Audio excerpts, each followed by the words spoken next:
Yada! Wait, wait. He makes us sleep. Hold on. Eh. Okay, hi! Hello, hello, everybody. Good evening. So much for tuning in today. How's everyone? Hi, Jojo. Oh my gosh, it's been a while. How are you? Nice to see you. Today is a very special stream where Hime will be showing her baby pictures. I know it's been a highly anticipated one.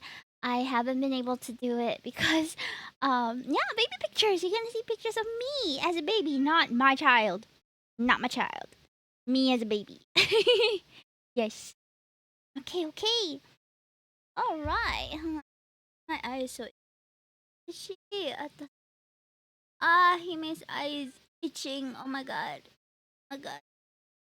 Guys, I'm kind of excited for stream to be over. You know why? You know why? Because I really want to play Monster Hunter Wilds, and I've been stuck on the character creation menu for the past like 6 hours because I have been out the entire day. In fact, even more than 6 hours. I've been out since about 12 p.m. So I have been, I put my computer to sleep, and it's just been there like that for the past couple of hours.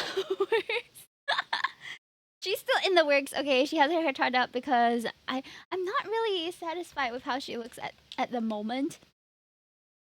But I mean, she's kind of cute. Yeah, don't get me wrong. She's like standard pretty Asian girl, but I kind of wanna make her look more like Hime. I don't know. But anyway, we're gonna do this probably afterwards. Oh, we can save designs. Okay, we'll save a design. Yeah, and then you should got them puckered lips. She's so cute. I haven't even gotten to the cat yet. So this is going to take us a while. No. Yeah, this is going to take us a while. But anyway, make the longest character creation screen. Nar. Okay. So let me just get my baby photo ready. I feel like this hair will be down probably. Yeah. Okay. Sure. Let's see. I know. Okay, so before we go on, I have to open tab with. I have to open two tabs actually.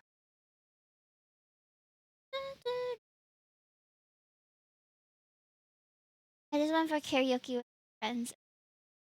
It was great. Slides. Slides. Yes, of course. Of course there's slides.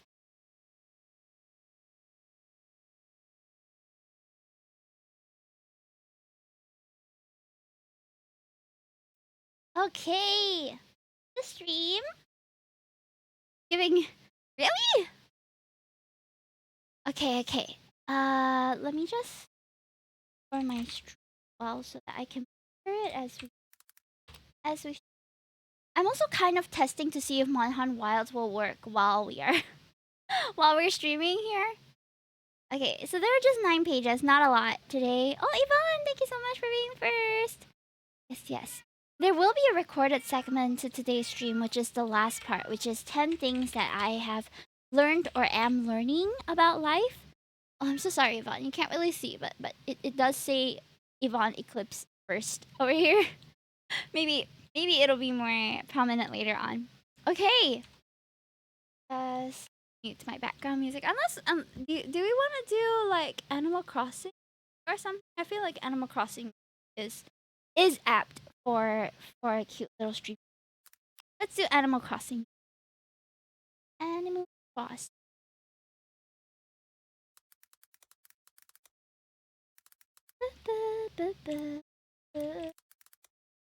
There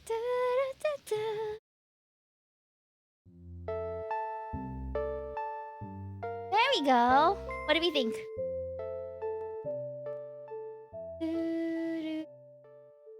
Is it okay? Is the volume alright? Alright, you guys can't really see this picture. I'm a bit too big here. Not just because I was a fat baby, but because my model is a bit too big. Seem to have forgotten to click out of learning as well. Okay! So, Today we're having this. Oh wait, okay. I had proper ones for the stream. Okay. Hi Theo, welcome in. PowerPoint presentation of the baby pigs going hard. Yeah. So I'm going to be showing you guys some of my baby pictures today. She was quite cute, even if I do say so myself. Oh, I think my CPU got over. One moment. Okay. Monster Hunter Wilds crashed. Uh-oh. It crashed all in the background. Ruh-roh. I think all my stuff crashed. No, it was me, guys. Oh no, it's so Jover. I think what we're learning is Hime might not be able to stream Monster Hunter Wilds at full capacity, guys. Alright, when this happens, I have to restart most of my app stuff. But what I can do is play music still. Let me try to get, okay, I have to restart VTube Studio for the most part. Okay, my CPU got overloaded. Oh man. My CPU got overloaded and everything crashed. Please give me a moment to restart them. Anything connected to stream just dies. But don't worry, we'll be back up in a moment. I just can't have Monhan playing in the back. Oh yeah, it's the English version. I didn't notice. Okay, matete. We are restarting. Sorry about that. Well, good thing we didn't hit record yet, right? I might have to turn off all these things. Babu Hime, yes! It's me as a baby. It's me as a babu. Okay, we're back. But we are back. However, me is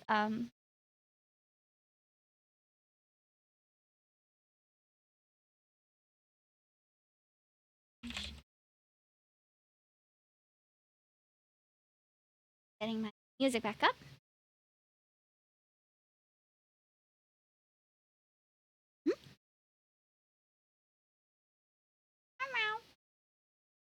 Hey, my music is. That's weird. Uh-oh. Stream already bugging? Yeah, what's going on?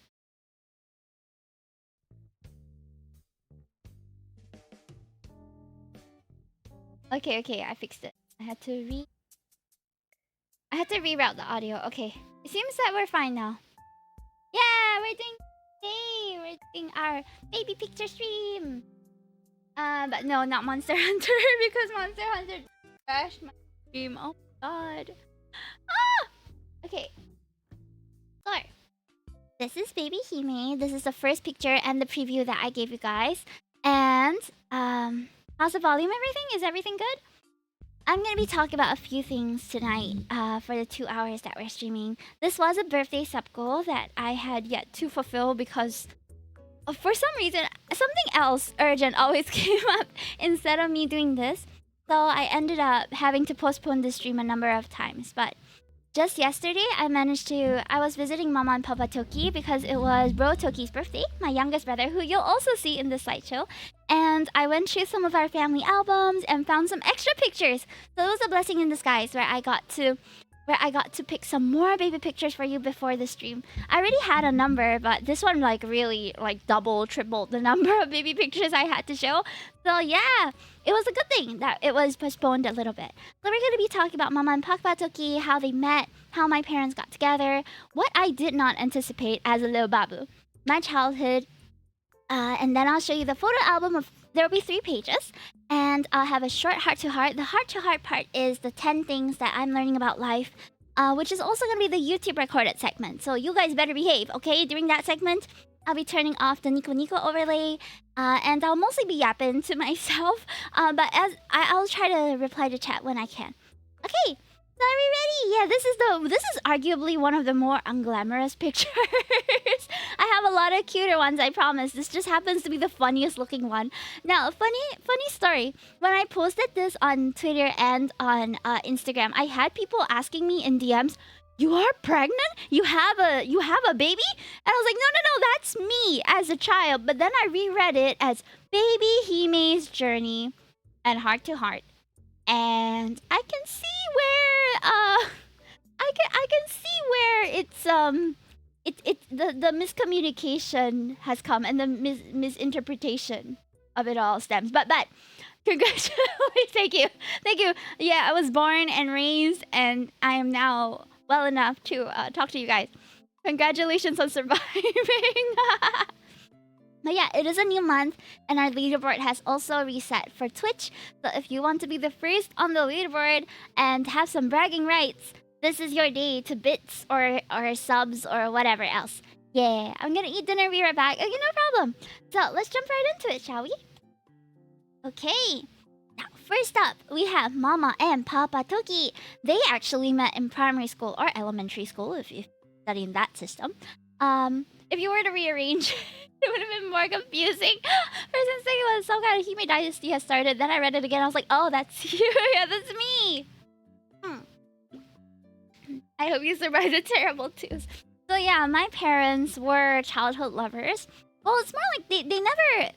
The thing is, when they were dating in secondary school, they were already 17. Why? Because they stayed back in primary school. So as I was talking about, I basically talked about this in a previous stream where my mom and dad were born in the time where Singapore was doing a transition from different multilingual languages schools to English transition, like instructional language. So everything was going to be taught in English instead. So they had a hard time transitioning over, and they were a bit slower, so they did stay back in primary school for about 2 years. So they were in primary 7, and no, they were in primary 8, but before they could have graduated. They were older than all their peers. In Singapore, usually by primary 6, you will move up to secondary school. But back then, it was a little bit different, and they allowed kids to stay back if they needed it because of the transition. So my parents stayed back for 2 years together, and they didn't have tuition or anything. My mom came from a sort of wealthier background where my grandpa, from her side, my maternal grandpa, was a rich bodybuilding jeweler who also was a durian seller.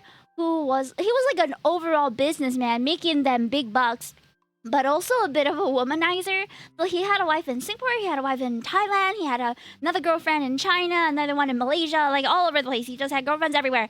And the only family that he ended up being in touch with in his old age is, of course, our side in Singapore.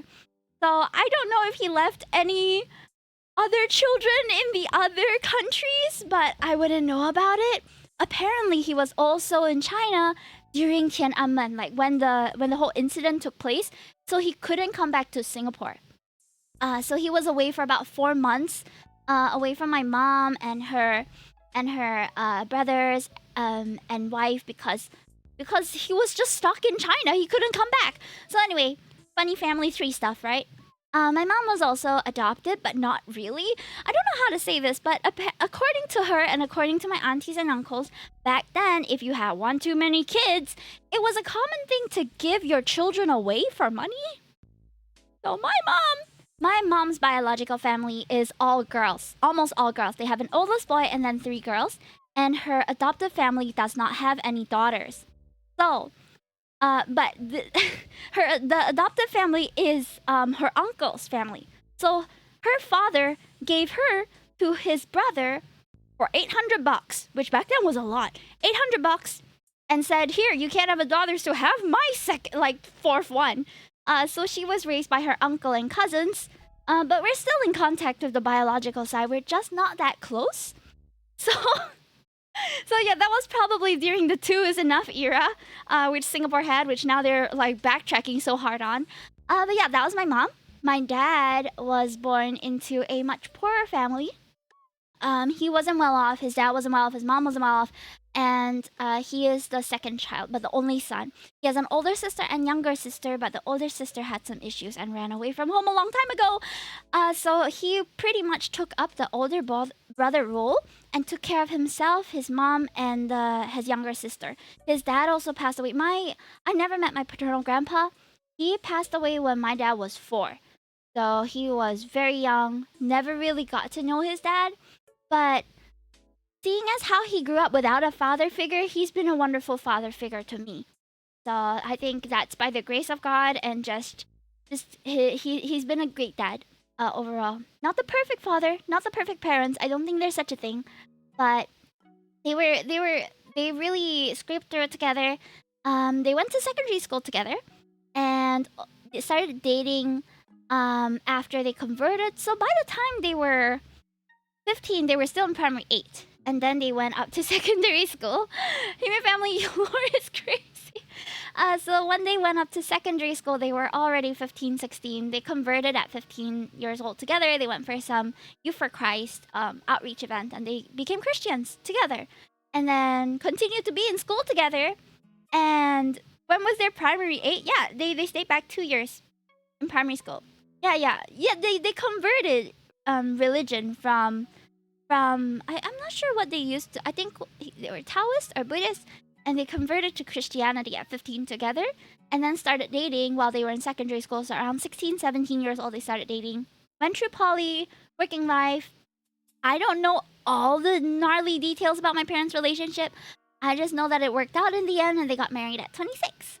At that time, they were in bad debt. They had credit card debt that they couldn't pay off, and they got into some deep debt. But back then, financial literacy really wasn't a common thing. So I don't blame them for not knowing what would have happened if they didn't pay off their credit card. So they learned it the hard way. They gone through credit card debt. And at the time, my dad was in the army, but he didn't really have any options. Like, it wasn't a very high paying job until they asked him to be posted overseas as one of the pioneer batches to go overseas. They would also get a pay increment, extra allowance for your wife and children, and a place to stay. So they were delivered from the debt through that. And it was a whole golden opportunity for him because he was never initially on the list to go overseas. But, no, not Taiwan, France. So he was not initially on the list, but because of some complications in the current batch, then they decided to put him in. It was very random. It was like one of his seniors basically asked him like, "Hey, Papa Tuki, do you want to go over to France?" And he's like, "Yeah, if I could, I would, but I thought it was full already." So and he said, "Don't worry about it." And the next thing you know, he was on the plane with me and my mom. I asked my mom, I asked my mom this, and these were her words. That's why I say they're not perfect parents. But this is what my mom said when I asked her, "Mommy, how did I survive the long flight to France as a baby?" And she said, "She just fed me a little cough syrup and it knocked me out. She drugged me. And but I soundly slept and turned out fine, it seems. So don't do that to your children, but my mom did that to me when I was young." They had me right before they went to France. I was about 8 months old as they brought me to France. They had me when they were both 28, and my mom my mom had a 12-hour labor, and that's why I'm afraid of having a kid, because her labor was so intensive, and she didn't spare me the details either about having me. They had to induce the labor because I was in for too long. I didn't want to come out, apparently. They had to induce the labor. Then they tried the forceps, the little like grabby things. No, they tried the, what's that called? The vacuum first, twice, and I couldn't come out. So they used the forceps, and after 2 times, they managed to get me out. Before that, they had other complications with her having an allergic reaction to some of the meds. So now that I know about that, if I ever have a child and go into labor, I will avoid those medications. Yeah, it was terrifying. She said that as she was having the allergic reaction, the doctors were calling in the med students to look at it because they don't usually get this kind of thing naturally. So she was just there as a medical subject of observation while having me, and I'm sure that didn't help. So 12 hours of getting this little baby out, and when I came out, my head was a triangle. Like, it was a cone shape because they had tried to use the vacuum, right? And they said, "Don't worry about it. It just goes down on its own." Like, look at these guys. Yeah, like, look at her rash. Look at the allergic reaction she's having while in labor. It's insane. I don't know how she did it, but she had me. So, yeah, triangle-headed Hime, exactly. So I felt like I learned a lot from my mom's labor, even though I was there, but I wasn't there to watch. You know what I mean? I wasn't observing it, but yeah. Yeah, no, they eventually managed to get the allergic reaction down and then proceeded with the labor. It was just a very risky operation altogether because I was, at the time, C-section wasn't a thing. So it was a natural birth, and it was everything. Subsequently, she said that giving birth to my two younger brothers were a breeze by comparison. So at least I helped. I was a crazy warm up and act to follow. Yeah? I forgot to follow. Thank you so much. I can see everything. C-section wasn't a thing back then, at least not from my knowledge. I don't think it was. Or maybe it wasn't a very common procedure. You've been sentenced to follow prison. Okay. So that was my mom and dad. What I did not anticipate when I came into the world, and I chose this picture to represent that because it looks like I'm just, whoa, I was not ready for this world, okay? Now, unfortunately on Canva, I can't do the thing where it comes out in paragraphs, so you guys are gonna have the full spoilage here, but it's okay. What I did not anticipate when I came out into the world was dating way more than my parents did before finding the one to settle with. Clearly, having heard their disgusting love story growing up, which is beautiful, just, it gave me, it gave me so many unrealistic expectations of modern dating. I thought that I met my soulmate at 11. I did not. We ended up moving and I lost contact with him. And then I ended up dating a lot more before deciding on someone to settle down with. During the process, I also ended up being cheated on twice. This is a bit of like a life story background kind of thing. I have been cheated on twice by past partners, and I've broken up with both of them. I'm not someone who tolerates cheating on me because I can't work through that shit. But I know people who do, and that was a whole nother conversation that we had a whole nother stream ago, which we're not gonna get into today. But yeah, I came out of it stronger. I came out of it knowing my worth a lot more. And third thing, I never anticipated breaking up with perfectly wonderful guys just because of circumstance. Just because of circumstance. I had at least 2 decent partners in the past that I broke up with because it just didn't work out logistically. Like very, very different religious beliefs, very different locations, very difficult to settle down, or different life stages. And then so shout out to my decent exes who actually made it. It wasn't, at the end of the day, some might call it still time wasted, but I still did learn from those relationships, so I wouldn't change a thing about it. Next is that money matters. Now, my parents have never invested. They don't know really how to make their money work for them. They started a decently successful business, but when that went down the drain during COVID, they got into bad debt, and they just cleared it recently. So money matters. I wish that I knew a lot more about money that I know now, but I'm happy that it's not too late. So yeah, I have not really been into debt myself. I've always kind of gone the route which allows me to be the most debt free. But now being married and then having a house come by soon and all, I am preparing myself to no longer enjoy the debt free life because once the house comes, it's gonna be debt for a long time. I didn't expect 2 little brothers. In fact, my parents didn't expect the third either. But because they had me as their first daughter and then second son already, so they were kind of like, yeah, we're done here, 1 boy, 1 girl, right? No. A couple years later, my little brother popped up like, hey, there's 1 more, and they decided, okay.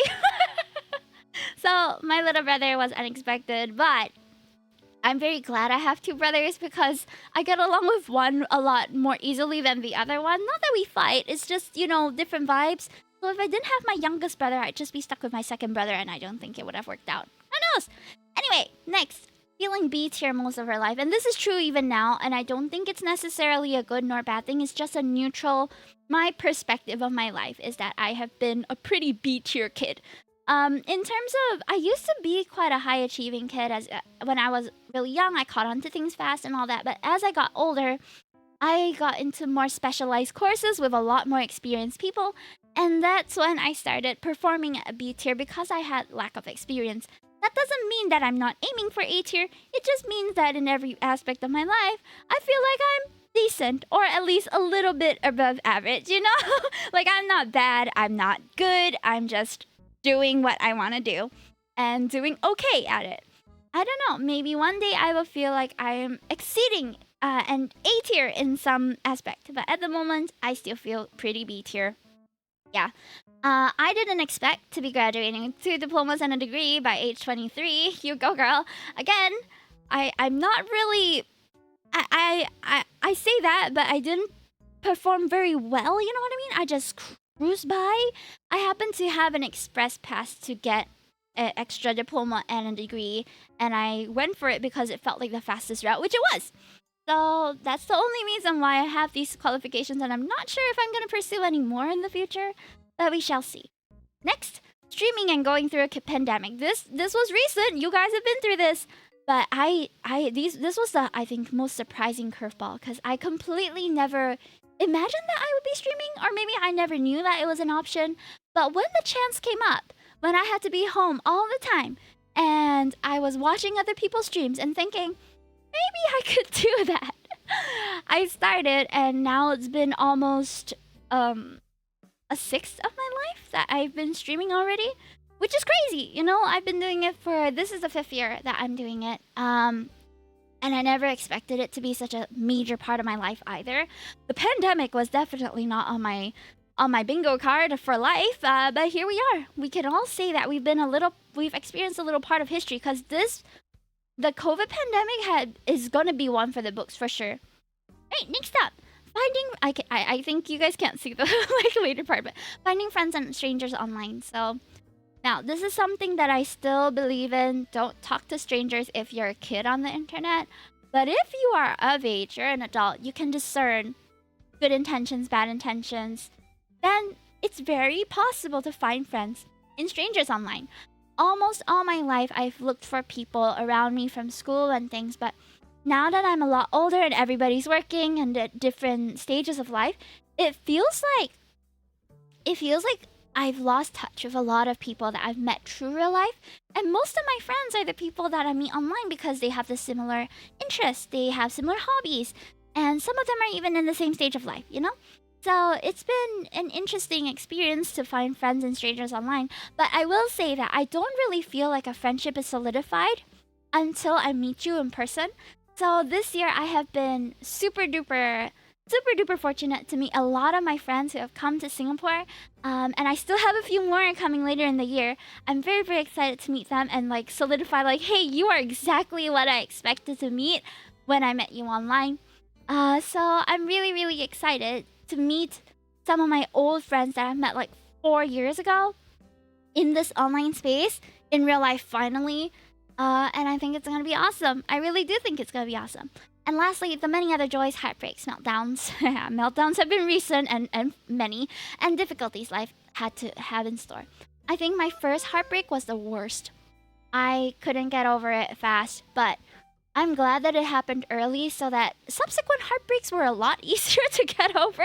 But I think it also was because in my previous relationships, almost all of them were about half a year to 2 years of dating. So it's the same time frame. I've never really gone beyond that except for right now with my husband, where we've been together for about 3+ years. No, still not a long time. But yeah, I lost a bet. You can decide if I have to put on a bra. Yeah, so there we go. Those are the things I did not anticipate happening in my life that now you know happened to me. Yeah. So my childhood, honestly, my parents may not have been perfect. However, they made my childhood very, very happy. I look back at my childhood and I think I'm very fortunate to be able to say that I have had a lot more joy and happiness than unhappiness in my childhood. So they did an awesome job to me. There were times where I was upset with them and times where I didn't really appreciate what they would do in my best interest. But I think just having that as an impression of my childhood has something to say about how well my parents took care of me. They were never very emotionally invested. That's one thing. Until now, I feel like I can talk to my mom and dad more candidly. But when I was a teenager and when I was a kid, it was very, very hard to approach them with things I was experiencing because sometimes they would be a little dismissive or they would have certain expectations for how things are supposed to be done that I didn't agree with since they were childhood lovers. So it made things a bit difficult along the way. The teenage years and my young adult years were when I really gave them hell, so I made up for being a cute kid at the end. But overall, I had a really, really happy childhood. And I was so lovable that they wanted like two more. If I gave them a hard enough time, I think they wouldn't have wanted more. But I set the grounds, the foundations for my brothers. I walked so they could run. But I definitely walked first because I was born 2 years before. So some of my childhood core memories include making sandwiches for my parents before they would come home, letterbox and presents. I talked about this in a previous stream, I think my art stream, where they would set up little letterboxes because I love to give them stuff and draw for them stuff and like make little notes for them. So they would almost every day buy me a small gift or write a note. They took a lot of time out of their busy, busy day to make me feel appreciated and loved. And that was through our little letterbox. We also occasionally set up shop. This was, of course, initiated by me, oldest sister Hime. And me and my brothers would get little cardboard boxes and make our little menus. This was mostly just playtime, but extended. So we would be playing all this in the afternoon, like, oh, we're gonna make a little restaurant today. So make your menus and draw your things. And then we had little play food that we would set up for my parents. And we would give them the fake money to buy from our fake store. So that was something we would do. Home performances, whenever I learned something new in school, I would gather my brothers to like start a band too. So we would perform for them, especially after Chinese New Year. They always teach us the Chinese New Year songs in school, right? And we would have these toy instruments and like fake sunglasses and stuff. And I would set up little hula hoops in this open area in a living room. And the moment my mom and dad came home, I was like, okay, you're home. Sit down. We have a performance. And then we would sing or dance or do something, some sort of play for them. I was a very entertaining kid. I was literally home entertainment, okay? I think they might have expected me to go into theater, but instead I'm a VTuber now. Hello, my two, welcome in! This is baby Hime. Isn't she cute? I started walking around 8 months old and being able to walk without holding anything at around 10 months old. So, yeah, according to my mom. We also played hide and seek a lot. So sometimes, when my parents came home, if there were like a menu of items they could expect. Number one, sandwiches on the table that they were expected to eat if they wanted to, and if they didn't want to, they would put it in the microwave where they would tell us they'll eat it later. But now that I think of it, they probably threw it away. Letterboxes and presents, like stuff in their letterbox. A shop that they had to shop at, a home performance, or it would be dead silent. So we would either do all these noisy things, or me and my brothers would hide. And we would hide so well that sometimes it took a decent amount of time, because there's 3 of us, right? So they gotta like seek them out and seek us out before they could eat. They're like, children, where are you? And then we're just down there snickering, like, hey, you can't find me. So they had to find us before they ate dinner, which I mentioned could be a chore, but it was quite funny, I guess, for them to discover their children. Because the moment we heard the keys, we would run and we would hide. So if they came home and there were no sandwiches, no shops, no nothing, it meant that it was hide and seek day. And they would come in and try to find us. Christmas at our neighbors. Now this was when I was a little bit older, but I happened to be in a apartment estate where the next 3 doors down were all my classmates. They were all boys. And their sisters were a lot older, so they didn't hang out with us. So I was the only girl. But your house is gonna have that many hidey places. Yeah, probably not. Probably not. But yeah, we still tried anyway. So every Christmas Eve, we would go over to one of the oldest boy's house. And I'm still friends with him to this day. We would go over to the oldest boy's house, and he was the only one out of all of us who knew how to fry nuggets and like, fry sausages and make fries and stuff. And we were so amazed, like, oh my gosh, Coco knows how to do all these things. So we would set up our little like pre-Christmas dinner in his room. And then me and another neighbor and my 2 brothers, we would all just be playing card games, or we would just talk and have fun, basically, until Christmas came around. And because we were just 3 doors down, my parents let us stay up as long as we want, because literally they could just walk over. And honestly, I think it was good for them that we would always just go over to our friend's house to play, because that means more private time for them. They didn't even have to send us to student care, because we would just excuse ourselves and go outside to play on our own and then come back at 6 o'clock as scheduled. And if we don't come back at 6 o'clock, they just walk down to call us home. So it's it was a very, very convenient time for them. When my cousins came over, it was also really fun. So I have some cousins from my mom's adopted side who would come in, and it was really nice. Yeah, it was like a kampong spirit. It was very funny because, okay, sidetracking back to my neighbors, but how I discovered that my neighbors were, how I discovered that my classmates were my neighbors were the first, I think it was the first week of class. We were in primary 3, I believe, and that's when they shuffle all the children so that they are in different classes already. So primary 1, primary 2, I didn't know them, but primary 3, all 3 of us happened to be in the same class, me and 2 boys. So when we were walking home, I discovered that, hey, these 2 classmates of mine walk the exact same way as me.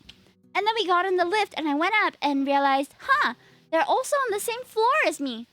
And then we went back and like awkwardly departed from the lift lobby and glanced at each other like, they live just next door. So since then, we did almost every group project together because it was just so easy to meet. We did almost every group project together. I think 2 of them wanted to enter the talent show together, but one chickened out in the end. And it was really fun. We had really good childhood memories. I'm still in touch with 2 out of 3 of the neighbors. Unfortunately, I kind of lost touch with one. I can't remember what happened, but when I was a teen, he pissed me off somehow by being really passive aggressive. And then I said, hey, you gotta stop being so passive aggressive. And then I blocked him. Which is unfortunate now that I think back on it. I might unblock him actually after this. I don't have a grudge against the guy. We were just kids. He was just being annoying. Yeah, maybe I should text him or something. Have a little reunion. Okay, anyway, so when cousins came over, it was really fun. I used to argue with my cousin all the time because we want to use the same pink bowls. So I was a princess since I was young. But she would always end up having to give in to me because it was my house and she was older, so they got her to be a bit more gracious. I'm still very close to this cousin now. I even stayed with her for a while, so the first time I so-called ran away from home, I actually moved to her house and we became housemates. And she's like the older sister I never had. So yeah, shout out to you, cuz. Thank you so much for teaching me how to use the washing machine and do all these basic things when I was like in my 20s, not knowing what to do because I grew up with my parents and a helper all my life. I was literally a princess. I had cousins who were my neighbors too. Oh, that's super fun. That's super fun. Okay, other core memories. My brother falling asleep in the locked room. So in the past, in our first house, we had a little computer room that also linked to the living room and to the bedroom. So my parents kind of walled up that area as a computer room.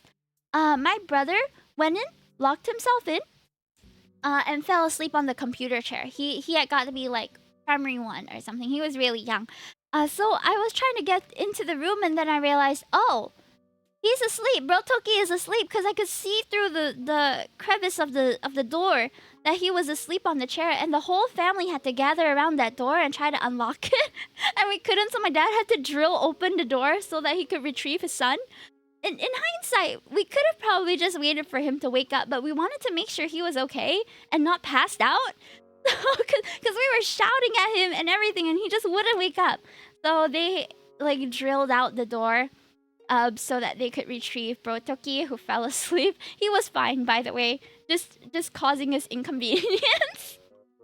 And of course, we had lots of family outings and travels. And during the time right after they cleared their credit card debt, my parents were a lot more careful with their money.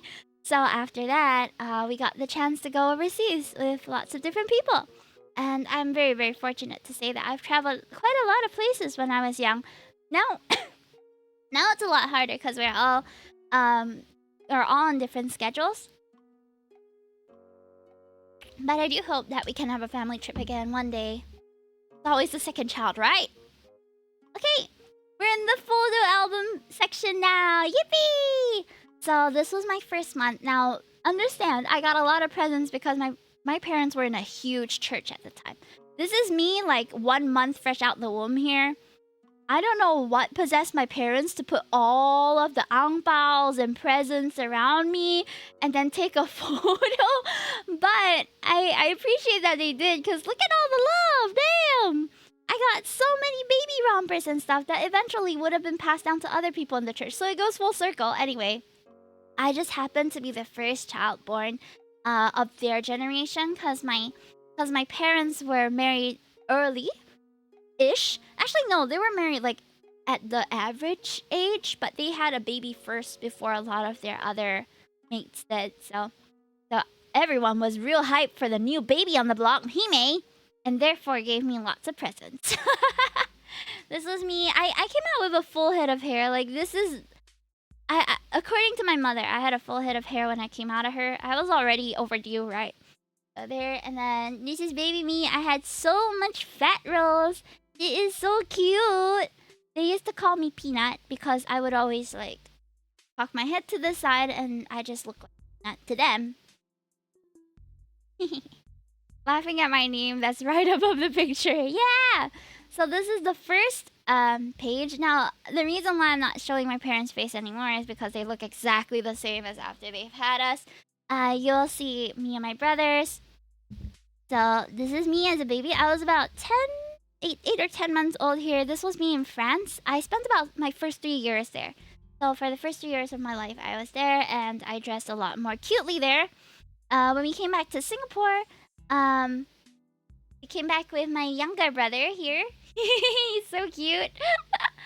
And then your ears would help you fly. You're not wrong. I have them Disney princess ears. I have Vanellope Bon Sweets ears, okay? It really sticks out. I used to not like them, but I've come to realize that it's now a trend. So I'm keeping my ears. Thank you very much. Yeah. Your little old pics look like my friend when she was little. Maybe. So here they are. We were at the beach. And then this was me and my little brother at the airport. This is still one of my favorite photos because we just look so happy. We were just like, yay! Airport! I don't know what we were so excited for. But yeah, I like my ears working. So this is the second page. Oh no, this is the third page already. I hope it was enough. I managed to only get this much so far.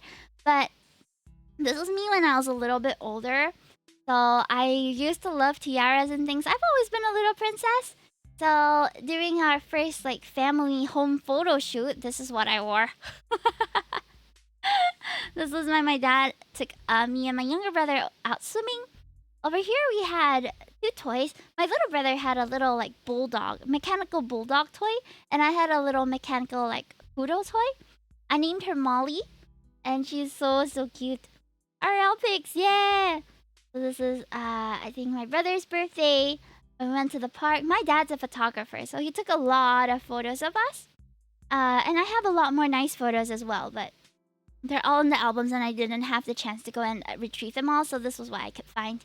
And over here was my younger brother's birthday, and I look like I want to kill him.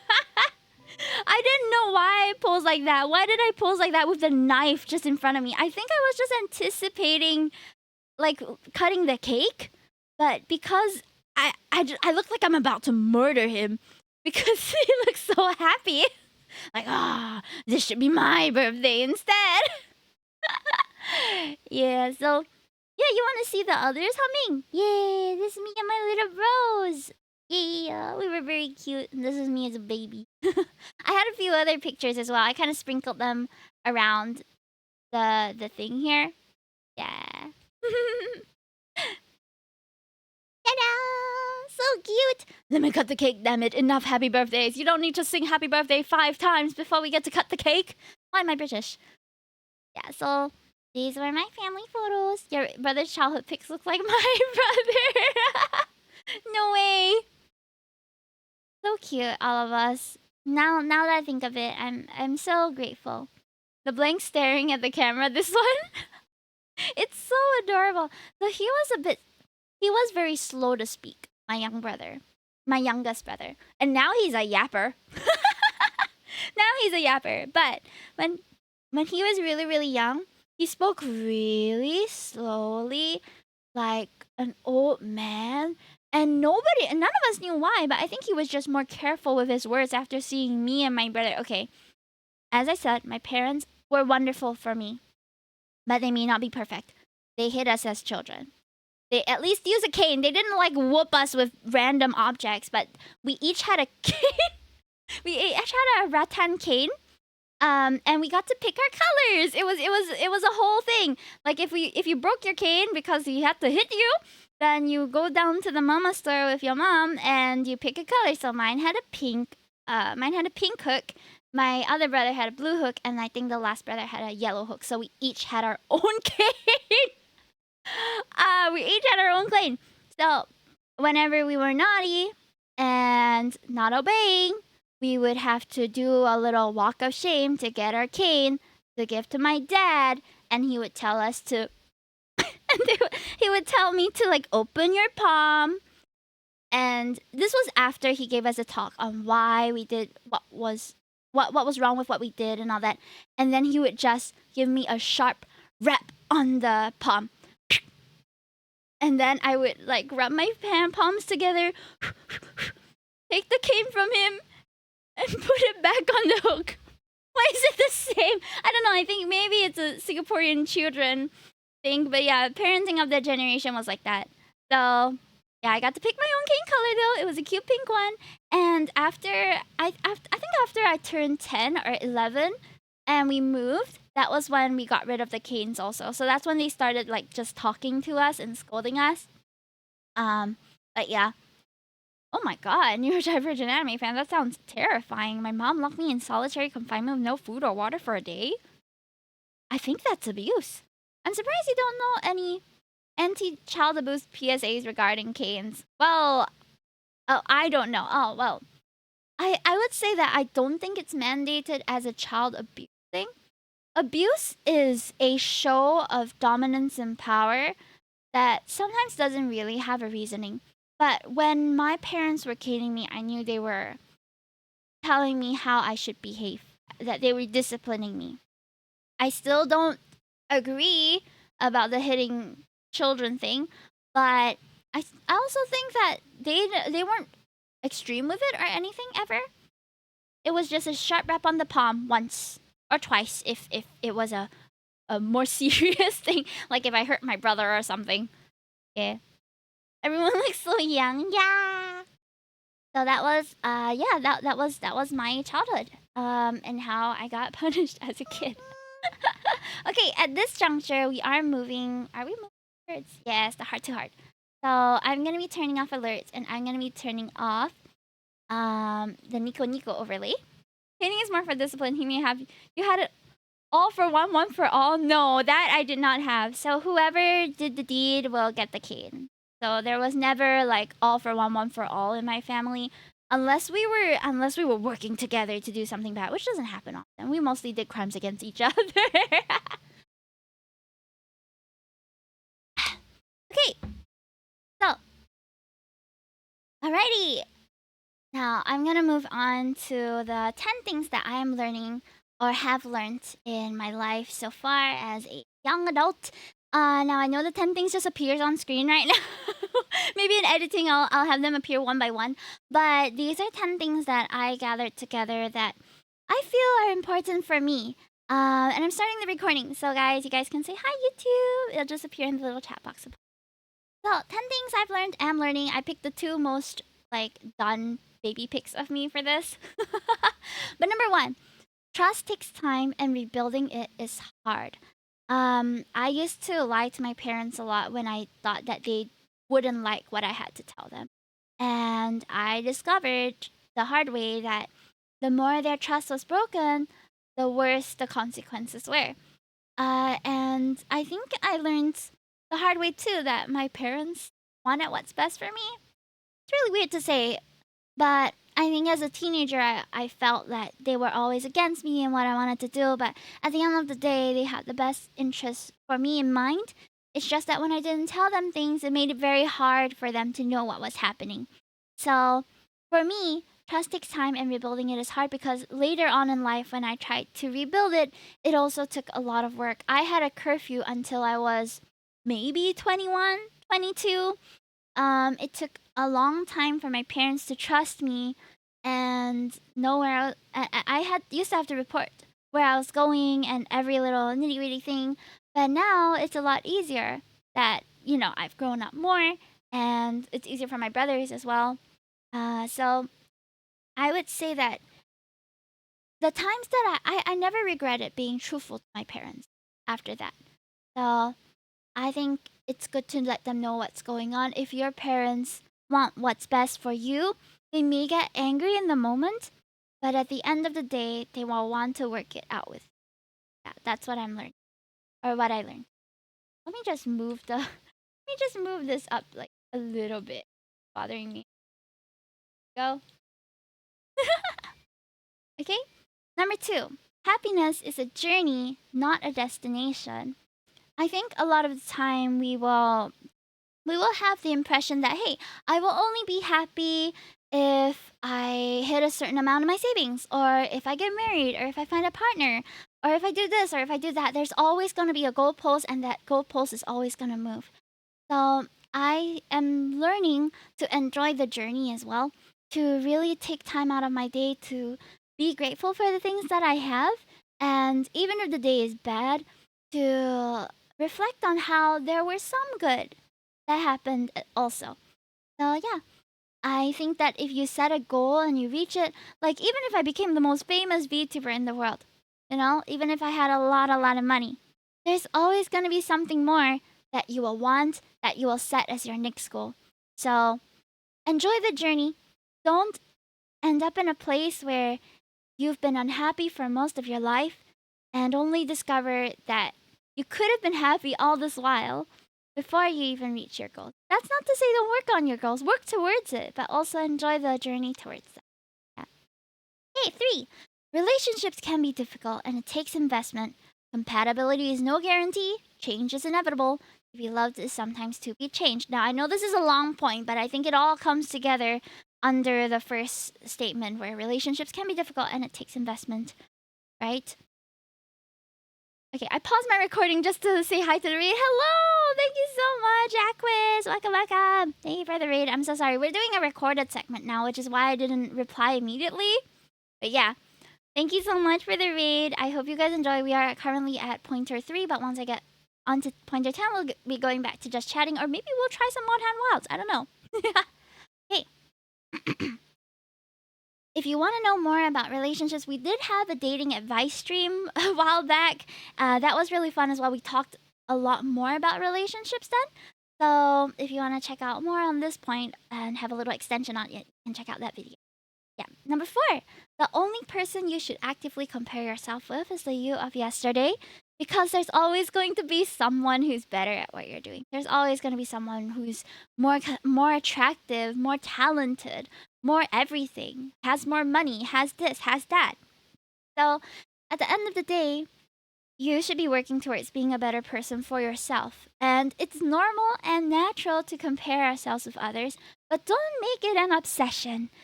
Be more focused on you. Yeah? Number 5, living with no regrets. Now, I posted this on my Twitter a while back where I basically said, I'm going to live with regrets. I'm going to try not to live with any regret, because at the same time, whatever you regret doing cannot be changed. You cannot change the past. You can only move forward, making a better future. That doesn't mean you don't make amends or do any of that. That just means you have to come to closure with anything that you have regretted doing before, or towards the people you wronged. And even if you do try to make amendments and they don't reciprocate, that's okay as well, because at the end of the day, no one owes you forgiveness. That is something that you can only give yourself if you do something wrong. So live with no regrets, forgive yourself, be kinder to yourself. And that's not to say that there are certain things that that have to get a pass. There are certain unforgivables in my eyes.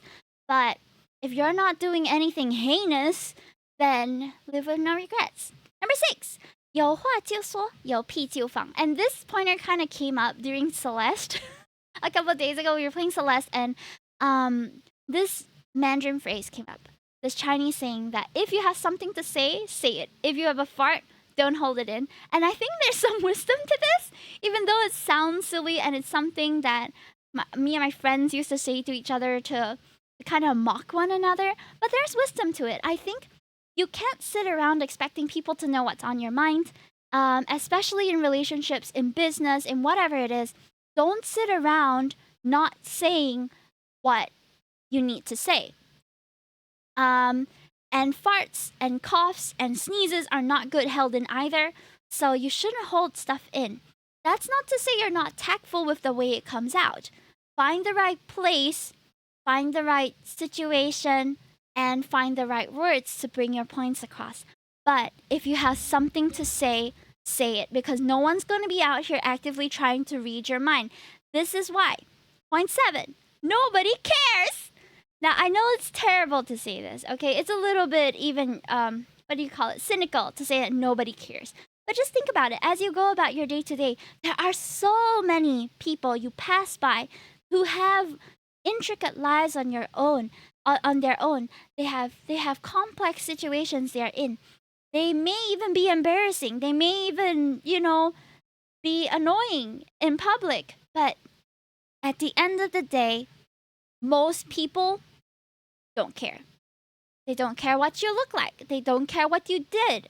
Or they don't care if you fell down the staircase or anything like that. Like, they'll care in the moment. Like, are you okay? Are you okay? But at the end of the day, they're not going to follow up with it, right? So it's both a comforting and depressing thought to say nobody cares. But I'm taking it more in the comforting stance of nobody cares, therefore do what you want as long as you're not hurting anybody. Okay? Yeah, that's my version of nobody cares. Not nobody cares, so go and, kill yourself. No. Number 8, invest early or right now, damn it. So this is something I've only learned maybe over the past 2 years, where your money can work for you. It's important to start no matter how small it is. Plan early for your retirement, plan early for your future, and start investing early because your runway is longer. I can't say that my investments have come to fruition and that I'm ready to retire, anything like that, but I can say I'm doing my best to try and start. And I do see that my money is growing more than it ever would have if it just sat in the bank. So go look up what are some wise ways you can invest. There are even offhand ways that you can invest. And I think it's good to do a little research and start investing early. Number 9, and this was kind of learned from my parents. They learned it the hard way. I learned it because they keep telling me. Number 9, pay off credit cards that on time always. And if you can't handle a credit card, then the cashback is not worth it either. Don't get one.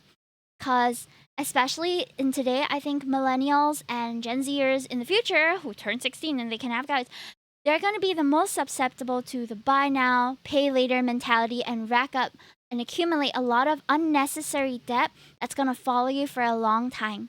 There are going to be certain things that you have to pay off through time, like a house or a car, big ticket items that you can't pay off immediately unless you're super rich. But where you can, it's always better to pay off anything that you have to buy right now so that whatever you have in your bank or whatever you have in your investments will not be touched. Because if you wait until your credit card bill comes in and then you realize you don't have enough, it's going to be a long journey to pay it off. Even if it's a little bit, it compounds so quickly. Just pay it right off because credit cards should be working to your advantage. You shouldn't be out here giving the banks free money by accumulating interest on your credit cards. Credit cards should be working for you, not you working for them. Yeah? Okay, next and lastly, therapy works, and this is just a disclaimer, if you keep an open mind. No therapist is going to be perfect either. Same with our parents. You can't expect your therapist to know exactly what works for you. You can trust them to try and walk you through your own thoughts. I have gone through therapy sessions twice now, and I'm about to arrange for my next one because it's been a rough week. I haven't been able to deal mentally, personally.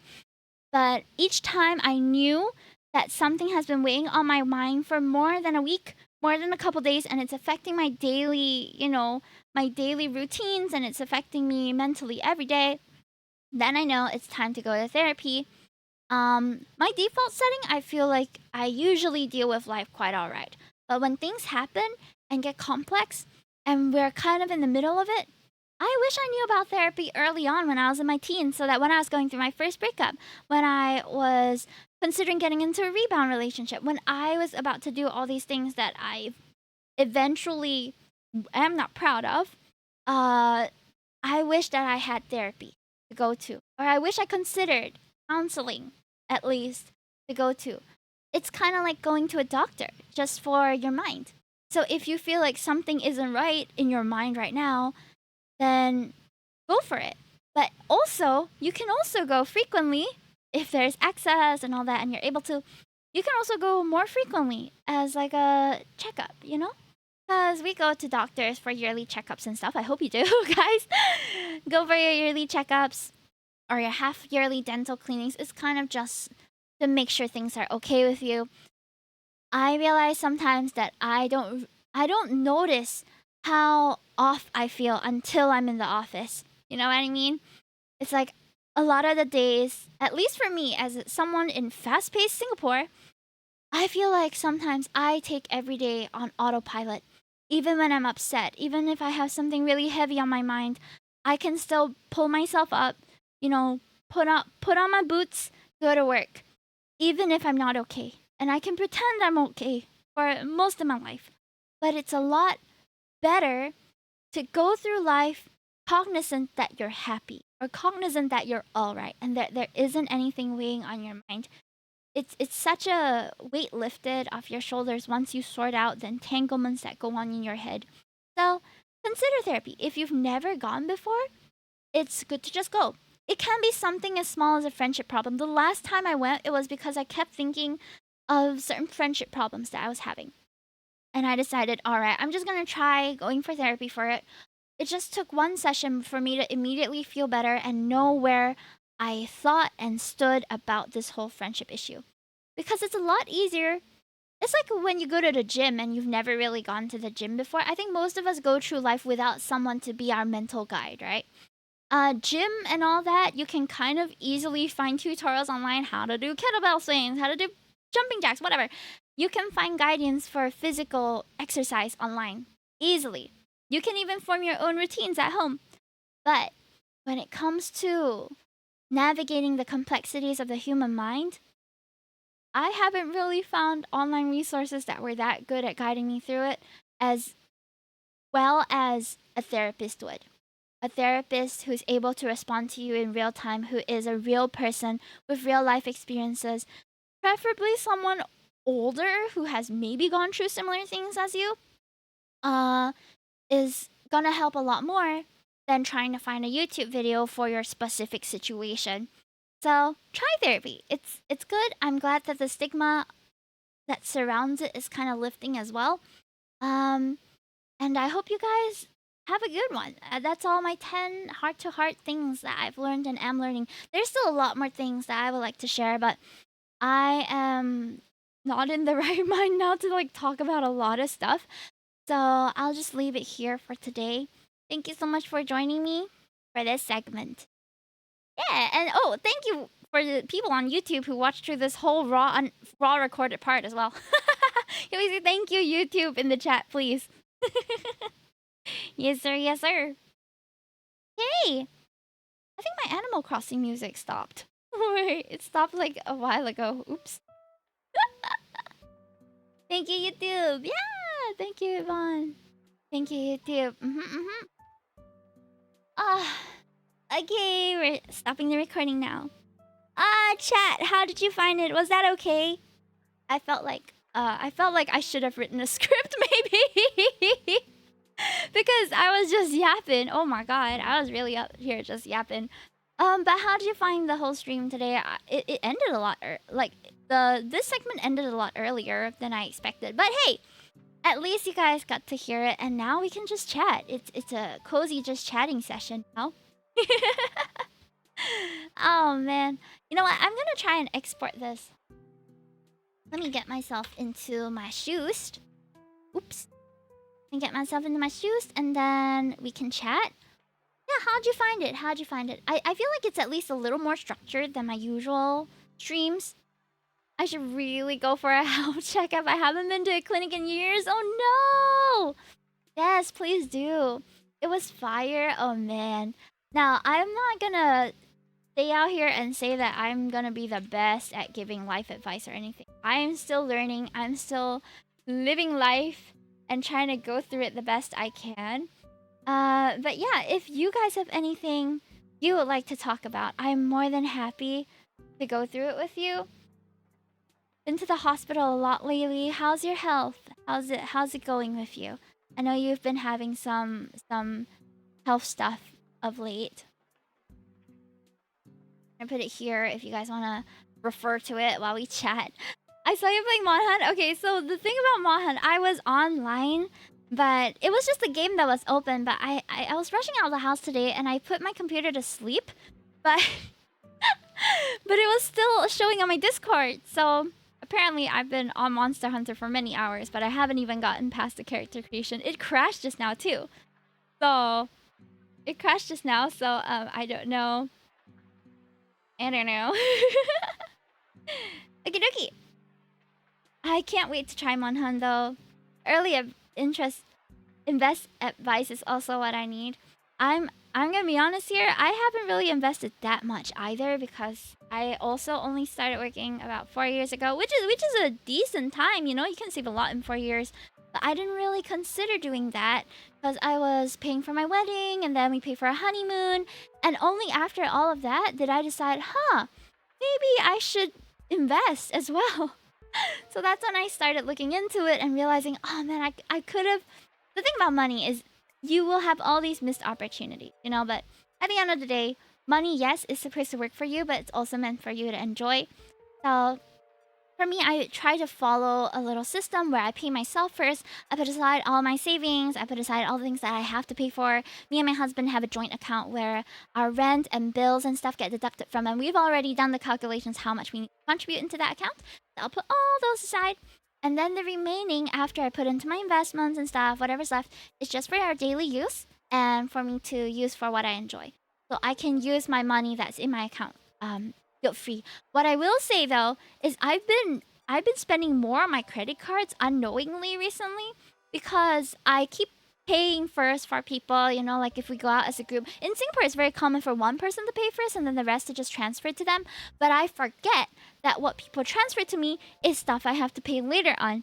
So then afterwards, I get a shock when I get my credit card bill like, oh crap, I forgot that I paid for this big dinner, or I forgot that I paid for this. And then it feels like a pinch, even though technically they've already paid me back. But I felt like I've already spent the money, you know? So I might cancel my credit cards eventually, just so that I don't have to worry about that anymore. I think it's been tiring trying to upkeep. The only one that I'll probably keep is the one where I can get cash back on Shopee because I use it often and I pay it off immediately. But the rest I don't always pay off immediately because it's a bit more troublesome. With the Bank card, I can just right after the payment of the item, I just pay it off on the app. Because at the end of the day, is I still get 5% off, but it's basically I just have to take one extra step to pay the credit card right after I pay for it. If that makes sense. There's also no like cashback in terms of money that gets transferred to the account, so I know that it will always be the amount that I used. So that one I think I will retain. The other credit cards that I have, I may cancel eventually. I always use debit cards, which is fine. I think that credit cards come with their benefits as well. Like I use the UOB One card and I use the City Rewards card where you can accumulate stars to get cashback. But the thing is, these points and stuff also sometimes expire. I only get the cards that I feel like I really will use, but I don't like it when I use it for the unintended purpose, and then I end up spending more on the card, which I thought I did not use. So I might cancel one of them out of the 3 that I have, and at least just keep up with one. The only thing is rerouting a lot of my automatic payments because it's easier for me to route them to a credit card payment instead of linking my bank account. Credit cards are very useful for that. Debit cards also work, though, for that purpose. So, Shall see, we shall see. I'm still recalibrating. Let me sort out my mental stuff and then I will recalibrate my financial stuff. Because there's just so much going on that I'm so tired by. Yeah, what about you guys? Anything that you would like to talk about? About life, about school, about anything? I will say that although I find myself a B tier person, I was decent in terms of studying. I think I managed my school life very, very well. I always met deadlines. I always did decently for tests. I always went in prepared. But if you have any advice you want for that, I think I have enough experience to share. Yesterday I went to a funeral. Oh no, how was it? Joy, are you good? I'm gonna drink some water, babe. I really should drink some water too. What was my O-level result? If I remember correctly, my L1R4 was 10. My L1R5 was 16. But because I got C6 from my Mandarin, my Chinese was the one that like, woo! Really helped me jump, you know? Yeah, but other than that, minus my CC8 points and everything, L1R4, 10. It's not like an amazing score, but it's decent, you know? I'm getting me an uncle I never met before. Ah, I see. Neurodivergent anime fan on YouTube says my cat Mercury is cute. He makes my day better. I will say, after getting cats, they have been a source of grounding for me, for sure. My kitties, although I complain about them all the time, and they can be annoying and they can give me trouble, but it's been very healing having animals in the house. I think if it was just me and my husband, it would be a lot harder. I always had some sort of animal at home too. So when I was young, I had a dog at my parents' place. And then when I moved in with my husband, I had a fish for a while before we adopted our two kitties. The fish died soon after. But the two kitties are still around and I love them. When I'm feeling stressed out, sometimes my cat can feel it too, and then he'll come to me and we just snuggle up and he makes sleeping a lot easier. It's very grounding having an animal, especially a gentle animal. So my cats, yeah, they meow and stuff, but when they snuggle up with you, they're so sweet. And I just like to. But when I pet them and they purr, it really, what does it do? It releases my stress a bit. It reduces the cortisol. Is cortisol the stress hormone? It releases, or rather, helps reduce cortisol, from what I'm aware. Yvonne says being a first few Bruneian to do freelancing was hard, but pays a week for future freelancers. People, it's not like a more. Yeah, cortisol. I've been feeling high levels of cortisol recently. Like it's been wild. I've just been so stressed out, cause of home stuff and money and just a whole slew of things coming together. You know. Just adulting in general. I know I'll be okay eventually, but I'm also going to arrange for my therapist appointment soon. As I said, I have to check myself in very soon. I've just been really off the past couple of days, and I think I mentioned it. But I'm still, you know, as I said, when it comes to work, when it comes to streaming, when it comes to things that I want to do and have to do, I will pull up my socks and I will do it. I kind of go into automatic mode. I don't know if it's an oldest sibling thing or whether it's just me, but I feel like I don't stop doing what I need to do unless I'm really like physically unable. But yeah, thank you for the 1 year. Oh my gosh. Subscribe for 12 months, currently on a 9-month streak. Hey yo! Just nice. You had the baby month on my baby photo stream. Look at that. She's so cute. Even if I do say so myself. Asian babies are so freaking cute. Don't get me wrong. Other babies are also cute, but I think it's because of the usually dark hair, dark eyes that makes the pupils look even bigger, you know. And it's just like, ah, so cute. I love little babies. So adorable. I was ugly as a baby. Oh man. Oh man. I don't think I've met many ugly babies. Most babies I see, I find cute. But there have certainly been babies who look like they want to, you know, watch the world burn. And it's just a bit uneasy, but I wouldn't call them ugly. They just make me uneased. Yeah. I need to stretch a little. So I worked out yesterday. I went not really to the gym. There's like this fitness club at my office. And then every Friday we go work out. And oh my god, my whole body is aching. Oh my gosh. Babies with RBF. Yeah! There are some babies who just have RBF.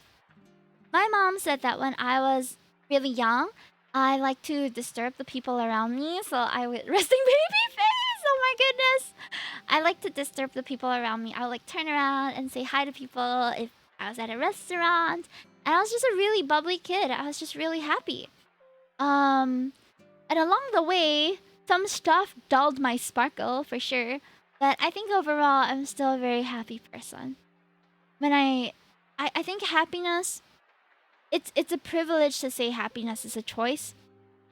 But if I'm being honest, you can have everything in the world and you can still be very unhappy. So I think to an extent, happiness has to be conscious. It's something that you have to work towards. It's a mindset. But the more that you practice it, the easier it'll get to feel happy. Yeah. Because, you know, as much as we can curate our timeline, we can curate the things around us. But I think to an extent, we can also curate how we feel. And I'm not sure if that's a controversial take or not. But I think I am quite cognizant when I'm indulging in media and choosing to be angry, for example. Or I'm very cognizant when there are, of course, times where I involuntarily feel certain ways. That's fine. But on days which are pretty neutral, you can also choose to take note of the things that went well or take note of the things that went bad. You know what I mean?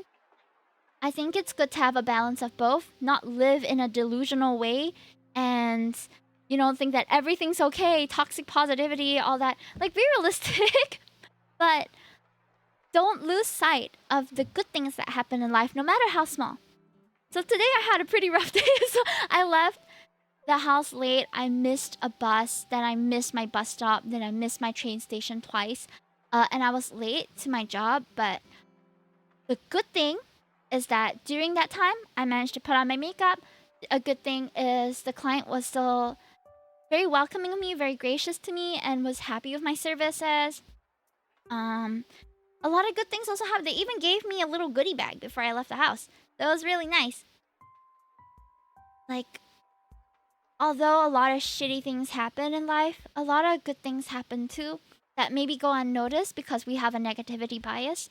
From what I hear, it often takes about 3 good things to overwrite one bad thing. 3 good things to overwrite one bad thing. But if it's a major bad thing, if it's something that is very impactful, it might take more. So I try to take note of the things that go well. Like today, I think today's stream was good too. I got to share with you guys some things that I believe in. I got to share with you guys how I look like, sort of. You still don't really know what I look like, but you have an idea now at least. You know that she's Chinese. And she was a baby once. But yeah. I try so hard to be happy. And I think it's hard sometimes. It's hard when a lot of things are happening all at once and your mind is all over the place. But that doesn't mean that you can't find sprinkles of happiness in your life. I'm still really grateful for all of that. I'm grateful that I could buy Monster Hunter Wilds without blinking twice, you know, like without batting an eye on the cost because it's really expensive. But because I stream and because I got my payouts, I use that to pay for it. I'm very blessed to be able to say that. I'm very blessed that I have a lot of friends that I can turn to when I'm feeling stressed. About certain issues, I feel like I can't really tell anyone. But for most things, I have a really strong support system. Probably tanned. I was very tanned at one point because we were taking swimming lessons when I was, I think, 10 or 11. And we would go swimming every Sunday. And for some reason, my mom never really got me to wear a lot of sunscreen. So I would always come out a little more toasted. But I didn't mind. It never bothered me. Although that is also a privilege to say. It's really unfortunate that just because of the color of your skin, you get treated differently in different places here. It's it's really sad. I feel like it should be equal. We shouldn't be treating people based on things that they can't change, you know? I must have met you, but wish I had met you sooner. Aww. That's really sweet. That's like investing. I wish I invested sooner too. But it's never too late to start now. Yeah. Man. Sometimes I think it's easy to fall into despair because of what we see in the media, because of how just effed up our world is, and how doomed it is, to be honest. Like how we're ruining our own ecosystems and how things are just going wrong all the time. Terrible people exist everywhere. Accidents happen every day. Awful things happen all the time. So it's very easy to fall into despair.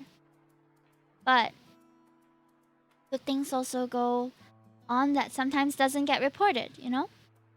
So, yeah, I don't know. Talking about life is hard, guys. I don't really know what else to say if I'm being honest. My mouth is moving, but I don't know what's coming out of it. Amy's investment, what did I come back to? Dude, I was so sad because I booted up Monster Hunter Wilds and I just put it like on mute at the back of my stream and it crashed my stream. I think I really need to upgrade my CPU if I want to stream Monster Hunter Wilds with my VTuber model. I probably can with my PNG tuber. But I upgraded the wrong thing, dude. I upgraded my RAM, but I think I should have upgraded my CPU first. Oh man. Oh yeah, the unprecedented thing that happened was the glass of my PC breaking. I don't know if I showed you guys. I know I showed Twitter. Uh but oh my god, it was so scary. The glass of my PC broke when my husband tried to help me to replace the RAM sticks and just give it a little clean the other day, and it was terrifying. It wasn't the other day, it was a couple weeks ago, but still fresh in my mind, you know? Where is it? Let me try to find it. I have the pictures somewhere. But where? Where is it? Doko? Doko Shishan? There it is. Got it. Ta-da! My PC case shattered. Thankfully, Chewy got away with just a couple of scratches, like surface cuts. One was a bit deeper, but it healed up already. It just he shifted it a little to move it out of the way so he could change some of the stuff, and then it just shattered in his hands. I'm not going on Twitter. I tried it, but I got called a slur. Oh no. Twitter is definitely a place not for the faint-hearted, I feel, because so many half-baked opinions are there, and I give my half-baked opinions too. Okay, not to be a hypocrite. I know that I put out my opinions sometimes, and sometimes it doesn't matter. However, whether I let it affect me or not is a whole different thing. Sometimes I just say stuff and I don't really care how people respond to it. However, if you care a lot about what other people think and what other people say about you, Twitter is not for the faint-hearted. The game is a very stuttery mess. TBH, you may short of having a really good CPU and GPU streaming, it might be unstable. Yeah, so I might try it, but I also feel... Wait, you know what? Let's do a little market research now, chat. So what I like to do is go on twitch.tv and see how popular a game is. I'm pretty sure Monster Hunter right now is one of the most popular games because I see everybody playing it. So let's see just how many people are playing it, shall we? Okay. Twitch is a platform where digital media ethics are out through the window and reading comprehension. Don't even get me started. That's a lot of rows of people playing Monster Hunter Wilds. And this is how I feel like when it's so saturated, if you're not in the first few like viewer range, people are gonna have to scroll far to see you. And I'm seeing a lot of huge streamers playing it right now. Like, okay, let's go from viewership. high to low. We've got 20k as the first one. We have we're down almost 2 scrolls worth and we're still in the 1k. We're scrolling down some more. That's about the 500s. Scrolling down some more. We're in the 300s. Viewers. Going down some more. We're not even in the 100s yet, chat. If I stream Monster Hunter Wilds, I'm gonna get buried. I know it's usually sorted for recommended for you, but some people just want to see the one with more viewers because it's what do you call it? It's like how to say. Wow, we're not even done. There's so many streams. It will be different for everyone though, yeah. I think it's worth giving it a shot and just still trying it. But if there's anyone looking for per viewers, oh, we are far down. I can't even load so many streams. And we're still in the 60. We're never gonna make it, chat. Don't ask me, eh? 5 hit times streams this Monster Hunter but category with different Monster Hunter. Some people will rather go to the lower viewer counts. Oh, you can sort it out by there as well. Okay, we're finally in the 40, 40, 40, 40, 40, 40, 40 range. That's more of our range, yeah? Oh my gosh, there's so many people streaming it now. It must be so fun. No wonder no wonder the servers are full. Ah, I think the Twitch page is stuck. I can't scroll. It's day one. Almost everyone in my following was streaming Monster Hunter. So I was like, where do you decide to go, right? There are numbers that are single digits streaming too. I wouldn't be surprised. It's so popular. Holy crap. We've scrolled down so much and we're still not at the end. We're still in the 20 viewer range, which is the top 1%. Believe it or not. Top 1% of Twitch has about 20 viewers. So we're in the top 1% already.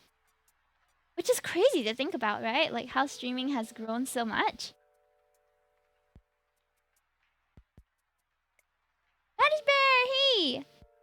Man, I really want to play Monster Hunter, but you know what? I think I'll end up just playing it on Discord. We could make it more of a community bonding thing. We're better than the top 1%. Ah! Oh man. Another thing though that I want to emphasize, but that I'm also struggling to learn is not letting the numbers define you as a content creator. I think anyone who wants to do this seriously it's going to be hard not to care about the numbers, and I'm not saying you shouldn't care about it. I'm just saying don't let it define you as a content creator. Because two brands, two things that you want to partner with and all that, they all look at statistics that I cannot deny. People with higher viewership, people with higher followings are gonna have more opportunities. And you want that if you want to take this seriously. But for your mental health and just so that you continue the grind without feeling discouraged, sometimes you just don't have to look at the numbers. I'm gonna be honest, I've just been trying to be consistent now because the things that pop off on Instagram, on YouTube, on whatever, are so hard to it's really hard for me to pinpoint exactly what's gonna pop off. You know what I mean? I don't have a niche personally as a variety streamer, so the things I post are kind of random sometimes. So I never know what's going to make it through the algorithm and get pushed by it. But as long as you are constantly posting, something one day will probably catch wind if it's good stuff. So just keep going. Might be a great time to turn your Lenovo Legion into a streaming device. I have my ROG Ally X. Do you think I could play it on that? Oh, my abs are hurting. You know what I need? I need to stand up. Guys, I'm gonna stand up.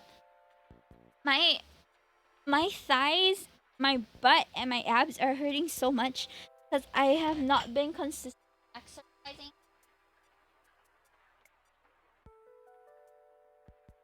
That when I worked out yesterday, I'm bro was so I'm just achy breaky all over that. No need to tell us that you have steel abs. What is it about Monster Hunter that's so popular? Oh god, it's stuck. My Twitch is stuck. I can't even. It's a very long running franchise already. with a huge fan base. Huge fan base. I think it's been about 3 years since the last game. Has it been about 3 years? I don't know. Crap, it's stuck. I have to like turn off the. Anyway, but I think what is appealing about Monster Hunter Wilds for me is that I think it's really okay. So make your ROG your streaming device and your current PC the gaming one. It's a very long running series and it has a big fan base, as well as it being I think it was advertised to be a lot more friendly to new players, and because of the popularity of open world games now, I think it has a leg up because of that, because it's also, I think World was also open world, but it wasn't as vast with so many ecosystems. I don't know. I never played the rest of the Monster Hunter games. That's just the impression I got, okay? It's been 4 years since the last game. Oh, dang. A lot of streamers on Wilds. It's like Wild Season. Yeah, exactly. It's a popular game right now. So, of course, I'm going to be jumping on it. However, I think I might be playing it more offline. So, if you want to join us and hunt in my Discord, join me here. Hello, Hime. How are you doing today? Honestly, not great. But it's okay. I'm starting stuff out on my own, and we're just, you know, chilling. Neurodivergent anime fences. I found Hime through one of those freaky YouTube shorts. I think I have another community member who found me through my TikToks as well. You never know what's gonna reach out to the audience and just touch them. And oh, let's not say it like that. You never know what in your algorithm is going to resonate with the people on the internet. So you may even gain yourself a regular if you just keep posting. That's why I do it. Hello everyone. Hi Death. How are you? I'm not great, but we're still here, so I'ma still try. It's what people like in the gaming open world with no bullshit and it respects your time. What do you mean by it respects your time? No, I'm just curious. I'm not saying that it doesn't. I just haven't played the game. If they reach you on social media, they need to touch grass. Eh? Why? Wait, then how did you find me? Doing good, just finished moving to a new place. Congratulations! How did I find you, Hime? I think it was probably through Min and Kat, because you knew them a lot longer. So when we became when we became a group, then you probably followed me through them. I think on National Day. No way! Were we singing National Day songs? Oh man, Hime is the first few streamers I watched on Twitch. Really, Theo? I didn't know that. That's a huge honor. Thank you. I found you on the homepage. I was on the homepage? Thanks, Twitch. I didn't even get any slots on the homepage. I guess I was just one of the recommended. But hey, it's nice that you're here now, Lance. Happy to have you. Damn, they out here pushing me. Sheesh. Push me more, Twitch. Push me more. Push me more. Hime was my first streamer too. Damon, the Hear Me Out cake. Oh no, you knew me through that. Oh, it was a true transition from the Hear Me Out cake to this wholesome stream, huh? Aw, man. Hear Me Out cake is very chaotic. Yes, it is, but it was so much fun. It was so fun. I'm still compiling the highlights so that we can make a YouTube video out of it, but I don't even know if I want to make it because it reflects badly on me. We need a chat edition next. What? Oh man, if you guys could have a community Hear Me Out cake, in no way.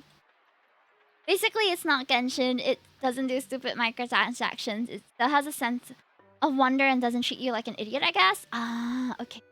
I guess I know what you mean. I guess I will know more about what you mean when we get there. Yeah, let's go on this page, as it's Hubby Hime. Hubby Hime, so your childhood is adorable. I know. I was a cute little baby. I can't even deny, like, I want to protect myself in this photo. I hope my kid is as cute as me. Or cuter, but at least as cute as me, damn it. The Hear Me Out cake was the best piece of media I ever saw. No! It was so chaotic. Honestly, it shouldn't have been a 2-hour stream. That Hear Me Out cake should have been capped at 1 hour. But I guess it only got good, like, in the later half, right? Oh, I'm really honored, Damon and Theo, that you guys are that I was one of your first streamers. Thank you! And thank you for sticking around. Holy, you guys have been around for a bit. I appreciate it so much. That's because I'm Singaporean. Yeah, I appeal to the Singaporean audience. My husband was asking me the other day whether I wanted to try putting the USA tag on my stream, but I told him I think it would be a little misleading. I don't know. Should I put the America tag on my stream? I don't know if it will help with reach. Do they actually screen it, or are they just like, huh, okay, she's gonna pretend that she's in the USA? We'll let her. I don't know. Can I get a Malawi? Malawi. Malawi. Oh man. I said that the first time I said that in front of my mom and dad, my mom told me, "Don't say that because walao means my father, so you are cursing at your father." And I was like, "But mommy, you say walao." And isn't that akong? that was one of the milder so-called curse words. They take "oh my god" more seriously than that, but they're very Christian. So when I say "oh my god," they're like, "Don't use the Lord's name in vain." They're one of those people, which is fine. I love my mom and dad. Around them, I try not to say it, but I also don't think that's what they meant when they said "don't use the Lord's name in vain." Putting Arthur on your Hime cake is diabolical. Why? Gama Tori was in my chat. He can vouch. Arthur is literally just my husband, just a little boy in glasses, you know, who's a bit of a smart ass. I just like nice guys. What can I say? I'm Brazilian though. Yeah, I'm not sure how the algorithm pushes out my content, but I'm glad that you're here nonetheless. Thanks for sticking around. Gonna catch up with the Hear Me Out cake litter. No, it's so shameful, honestly. I said some really out of pocket things there. We were all shaming Catateer for her preferences so much. I swear to God, is using them. Okay. True? I'm glad I caught you by chance. Yeah, me too, Radish Bear. Small world. Sometimes I wonder if I put VT at the back of my name, whether people will recognize me more. I think I found you the recommended page. I think because you already view like some people that I follow who follow me back, like my mutuals. So probably because of that, then it slowly just led you to me. No Cosmo from Fairy Odd Parents season 7 episode 1 with an L cake. Hello? What do you mean? Oh man, we were as I was saying, we were making fun of Kochi for her. You know what? Let me just show it on stream for those of you who don't know what the heck I'm talking about. I posted it. I posted it right here. Right on here. Oh, by the way, I have merch. Hey, we just launched this a while back. I'm gonna be having a group order for those of you in Singapore, so stay tuned for that. Okay, where is it? Here it is. Very cursed post. I don't know if you guys can see it very well. Let me try to make it bigger. But yeah, we were making fun of Kochi's cake because all of her hear me outs were just like conventionally hot Japanese men who played characters that she liked. And we're like, girl, when are you gonna get to the freaky stuff? And that's when she started bringing out the Monster Hunter monsters, the FF monsters. And we're like, okay, we get it. You would bang a dragon and or various monsters. It's understandable, I guess. I just keep things more, you know, logistically sizable, if that makes sense. We need a poster review. No! As merch, that's crazy. That's too much copyrighted material for us to get any sort of clearance to sell. I want your jacket, but I can't afford it at the moment, so I'll get your shirt. No worries. No, I'm gonna try to do a group order where we share the mailing costs. Clank, clank, clank. Clank and clank is so real, though. I have Clippy on there and Flo. I can understand some of the clank, clank, clanks. I feel like the one with the most clank, clanks was probably Kochi. She had Gundams in there. Hear me out, Uncle. Who's that? I don't know who that is. I'm at my family beach house right now. That sounds lovely. Are you guys on holiday? I had a dream. Y'all had a dream of... What? It was what? What? What are you talking about, Bob? Huh? That's crazy. That's crazy. I think it's squish, squish, squish, squish. What? What are we talking about now? Oh, God. I think Min's craziest one was probably the Mishra man. I love you and you love me, baby. I feel like mine are mostly understandable, but I'm the one attracted to them, so of course I would think that. Like, hey, Nick Wilde, pretty basic. Death, pretty basic. Hot wolves, hot foxes, pretty basic. A cult sensation moment. Ah! Mishra is cute. Mishra is cute. There's an octopus monster, so maybe it's Kochi's taste. I'll have to get clearance on her for that. I can't speak on her behalf, but I think she would. I mean, tentacles can be sexy. It's a like ancient tag, you know what I mean? Tentacles. The just whole removal of the man in the whole transaction is attractive. Because sometimes you just don't want to do it with men. Right? I don't know about how many of you are people who prefer receiving. but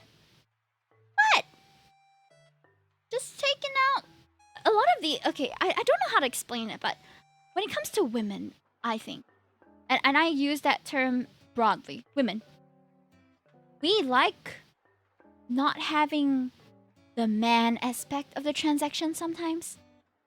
Sometimes you just want to feel that. Like, sometimes it's more of the sensation than the transaction, because when a man is involved, it's kind of ick. I don't know how to explain it. You mean like a breeding fetish? Fetish? Why did I say it like that? Fetish. Oh, I can't believe you have a breeding fetish. I think it's common, but I don't really know how it plays out in real life because I personally don't. I'm not really into that. In fact, I don't know if this is a TMI, but you guys know that I'm a married woman who's had intimacy, right? A long time ago, I was dating a guy who had said fetish, and I didn't know until he started saying things like, "Yeah, you want to start a family mid-act?" And I whipped my head around in shock because I didn't know this was a serious thing. And I was like, "What? I'm not in this to have a kid." And it ruined the moment. I was like, how what are we? Are you feeling some sort of way? Cause I think I need to agree to this arrangement if said arrangement is such a desire. What? Okay, I don't think I know about that particular episode, Lance. Oh god. Hime was like, fetish, what the fancy want? Yeah, fetish. I do think that this topic is something we should discuss more, not as a community, but just as a society, because I think it's still quite taboo in some parts of the world. At least when I was growing up, I felt like this topic was so taboo, so out of discussion. But there's also a scale. There's also a scale. You know, there is the oh no, taboo, don't even talk about it. And then there's the let's give out free condoms to everybody and encourage people to bang. That's also not really where I'm veering towards. Like, positivity but not recklessness is where I think is a good line to draw when it comes to the topic of sex. Okay? Positivity but not recklessness. Hi, Joe. Thank you so much for the raid. You came in on an interesting time. This is our Hear Me Out cake. We're talking about bang, bang, bang, bang, bang, bang, if you know what I mean. Man. I need to drink more water. A hammer person. I like do a big bang at that. What? The bangerang. Exactly. Whatever other. The birds and the bees. The hanky-panky, as they say. What other funny innuendos do we have for the act? Coitus, which is the formal term, I think. Funny word, by the way. Love the word coitus. It's so funny. Coitus. Coitus. Coitus. With a little pinky up. Yeah. Don't forget to reload the count. As a viewer for long. Hey, yeah. I see no cake. Huh? What do you mean? Raises hand sheepishly. Yeah. Wait, what? Wait. Shinji, huh? Singapore's fertility rate was below 1 the last time I checked. Yeah, we're not having enough babies to replace ourselves. No, not at all. Not the yoinky spoinky. Neurodivergent anime fan, please. The blank cake. What do you mean the blank cake? But yeah, Singaporeans, it's not that we're not having sex, we're just not having babies. Because you can choose to prevent that from happening. So it's pretty expensive having a kid in Singapore. Someone in our parliament once said you don't need a lot of room to have sex. But the problem lies in needing space to raise children. It's a totally different thing. Having the child or making the child, different. Pregnancy fetishous. I need to stop saying it like that. Fetishous. Yeah, looking at the more sensitive chapters of a complete encyclopedia. Huh? Cue HDB staircase. Nah! Handicap toilets. Ah! Y'all nest. Maybe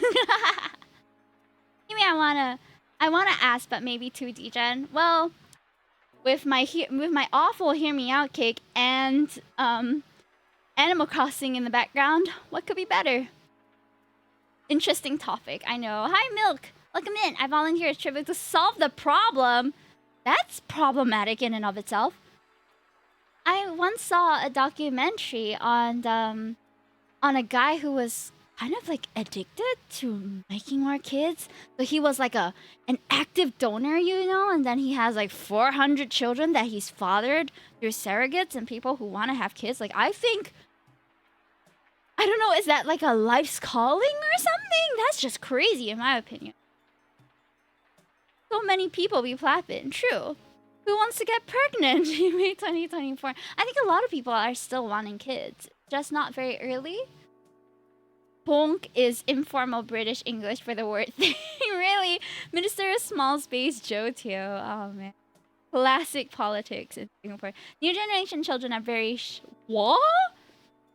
Like they are being less and less disciplined and more spoiled. I think that's what every parent says about the next generation though. Just because quality of life improves and we are more aware of things happening around us, we're more woke. That all of a sudden we're more spoiled and expect better for ourselves, which I think is not wrong.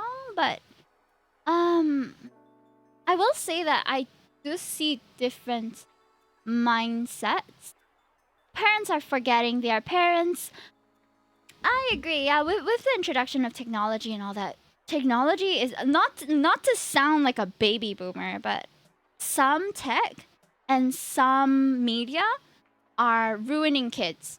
For real. Cocomelon should be illegal, in my opinion.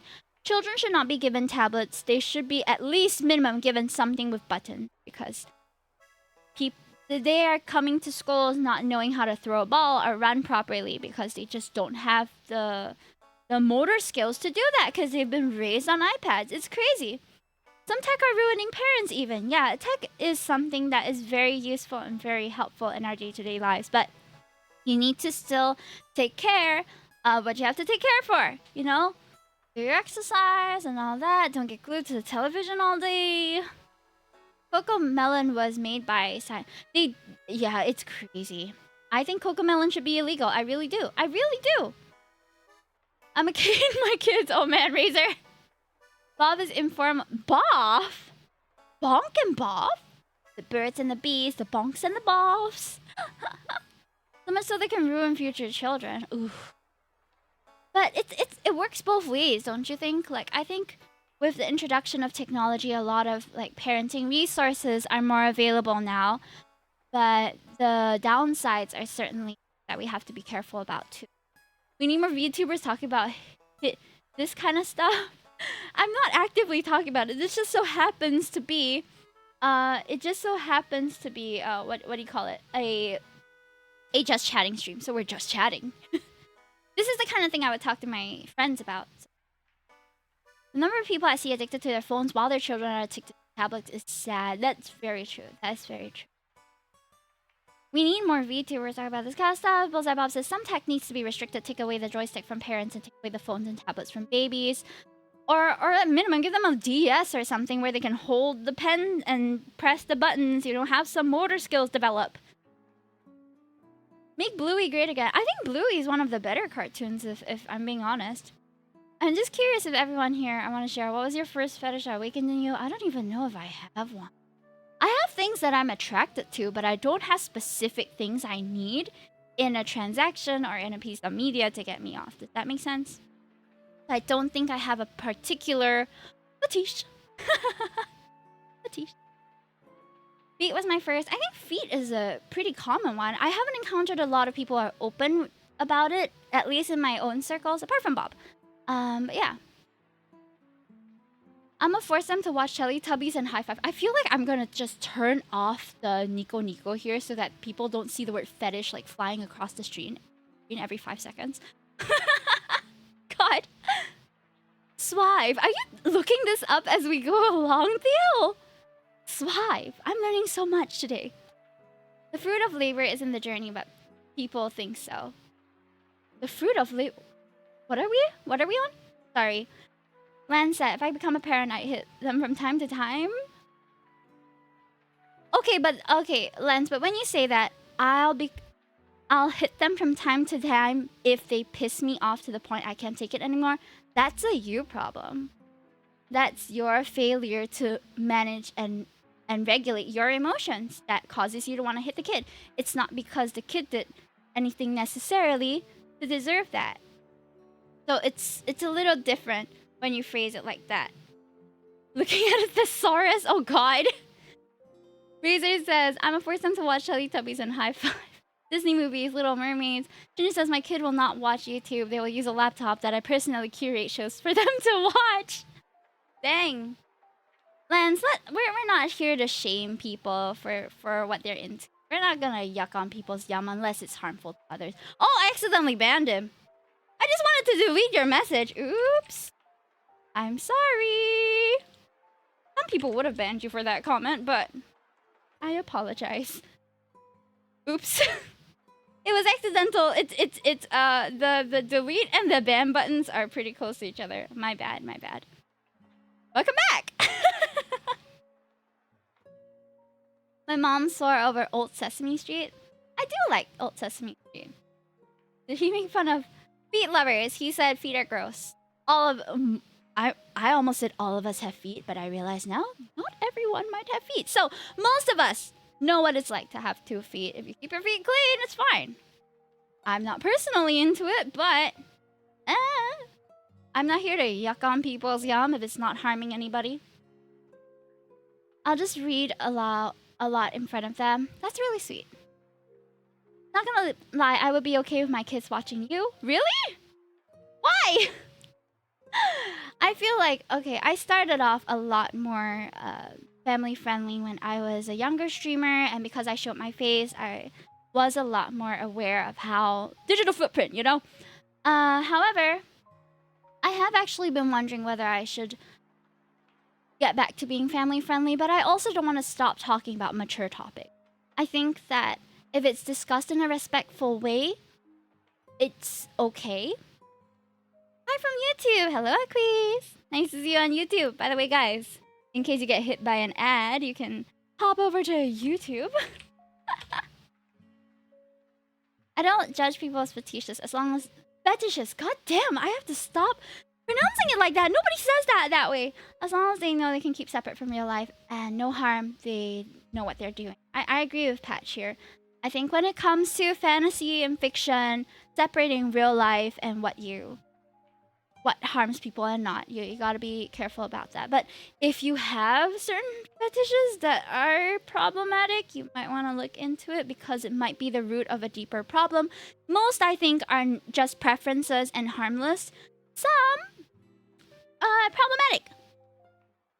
You may say, fetish the right way challenge. God damn. Hime doesn't say so. I think for the most part, my say-so-ness, my wholesomeness comes in how I try to respect everybody. who comes into my streams. I try to be open to everyone's opinions and welcome a safe space to discuss certain things. That's how I think the say so. I'm just a facilitator for a lot of conversations that hopefully go well, but where there needs to be a line drawn, there needs to be a line drawn. So that's why I prefer fetishes that are too fantastic they can't happen in real life. Interesting. Like Transformers? Or ghosts? I don't know.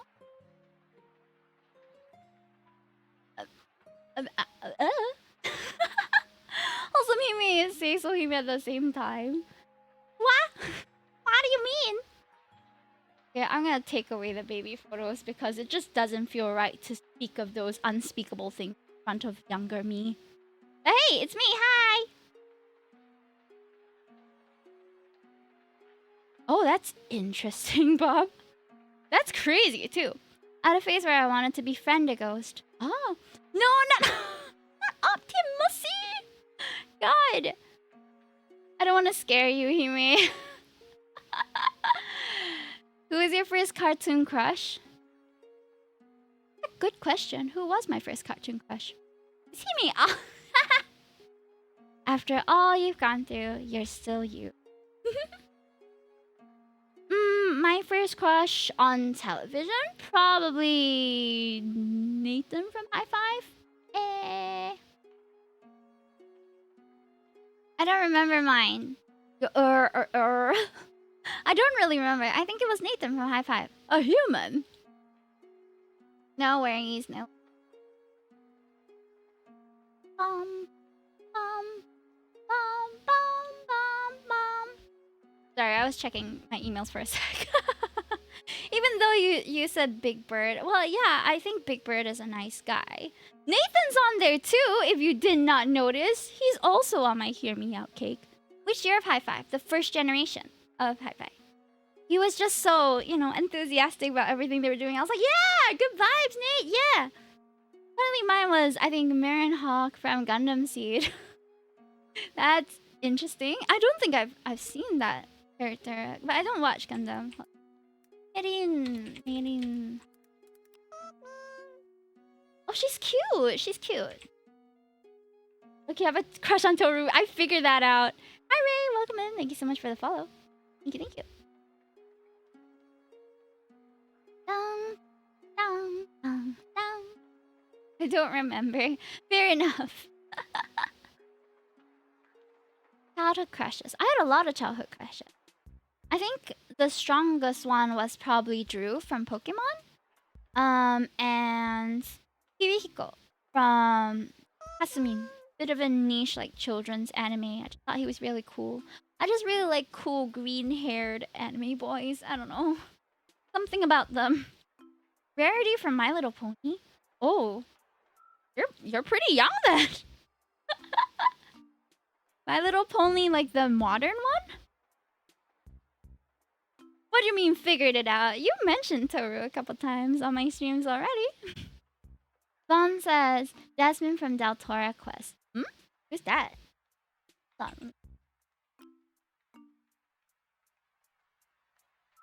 Oh, she's cute. Oh, she's cute. You know what? Kamina is totally understandable. I'm only 20. Oh. The old one, the 2010s? Ah, okay. I see. Yeah, that makes a difference, because the modern one is recent. I knew Hime would understand. Kamina, yes! Of course. I have a lot of fictional crushes. I don't think I had any that were so strong that I wanted to marry them. I always had crushes on real life boys that were stronger. Almost the tank engine? No way! I hate the modern MLP. Why? Just because I like Uma Musume doesn't mean I watch My Little Pony. Some of my friends joke about that. Why not? If I'm being honest, My Little Pony is an awesome cartoon. I loved it. I watched it when I was in my teens or late teens, and I genuinely thought it was a really good show. Genuinely. It's got great plot. It's got great characters. with good dynamics. Like it's very well written, at least up to season 5, and then I didn't follow it after that. So don't quote me on that. I only know up to season 4. Or like the end of season 4. Watched it when I was in lower primary. Oh.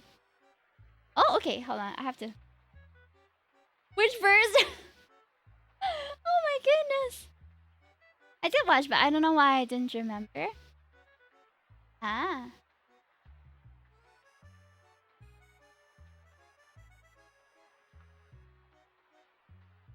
Okay, we're back. Hi, hi. I prefer Wings Club. Oh, Wings Club is great. I liked Wings Club. I never got to watch Witch.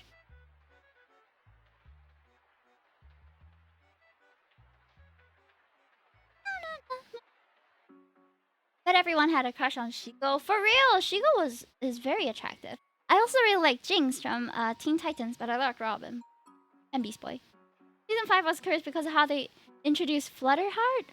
Flutterheart? Flutterheart MLP. Who's that?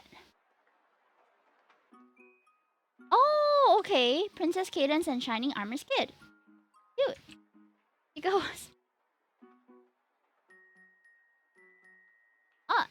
Thank you for the first time chat. I don't know what you're saying, but it seems interesting. I think there's going to be a lot of people who disagree with you, Lance, but I'm going to say that Shigo is one of the more popular ones for sure. If you dislike her because she's overrated, then okay. Starting to like Transformation was my starting because I really, really liked the Magical Girls and the Toku series. That can be a fetish, really? I didn't know. Transformation? Dang. Bro, too. I don't know what that means. Boop boop. Katara loved a lot of the people there. Ah. Isn't that the Egyptian god for the Google time? Oh! Oh yeah, it is the Egyptian goddess of fertility, the harvest, and nourishment. Oh, thank you. I mean, I got a lot of blessings during Chinese New Year already because everyone was wishing me, oh, 早生贵子, ha ha ha. Which means early be blessed with baby because I got married 2 years ago.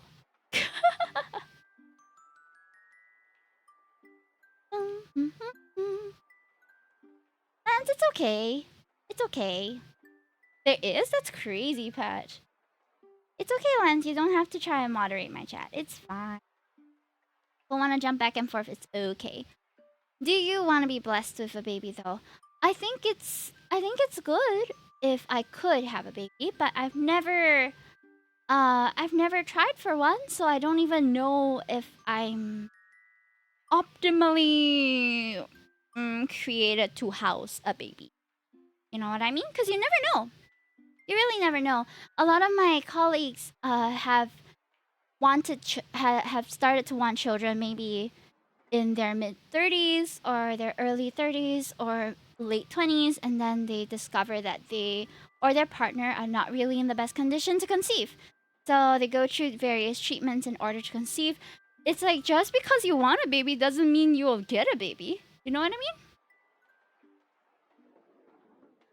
You don't have the oven ready basically, but that's not really about the oven being ready. Sometimes the oven is just not optimal, and that's okay. If that really were the case, I would just take it as I'm not meant to have a child easily and go about my life. Little Hime, I think it would be nice though to have a kid eventually. And more than one. If I have one, I'm gonna have more than that. Even with cats. The moment I have one, I had another one. Because I don't really want them to grow up just with me and my husband. Sometimes it's a toe, yeah, who knows? Sometimes it is very unexpected. That can be true as well. I had a crush on Fluttershy Ultra. I mean, Fluttershy is a very cute character. I get. Time for a new oven. Sometimes it is very unexpected. Yeah, for sure. So, really, really depends. I would be happy if I wanted a baby one day, or I wanted to have a child with my husband, and we would be able to conceive. But if we don't get to, then that's just life.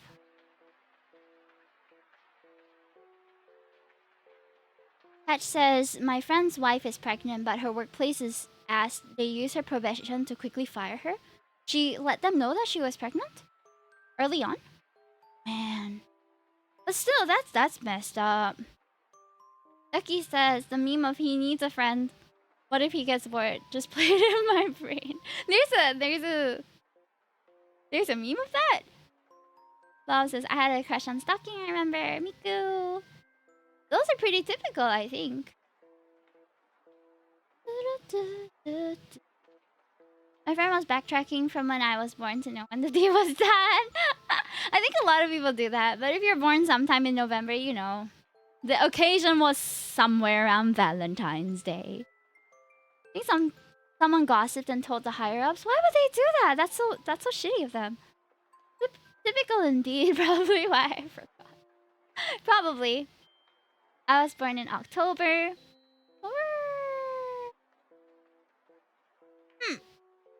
October is what, New Year, baby. First month. Time to conceive. Woohoo!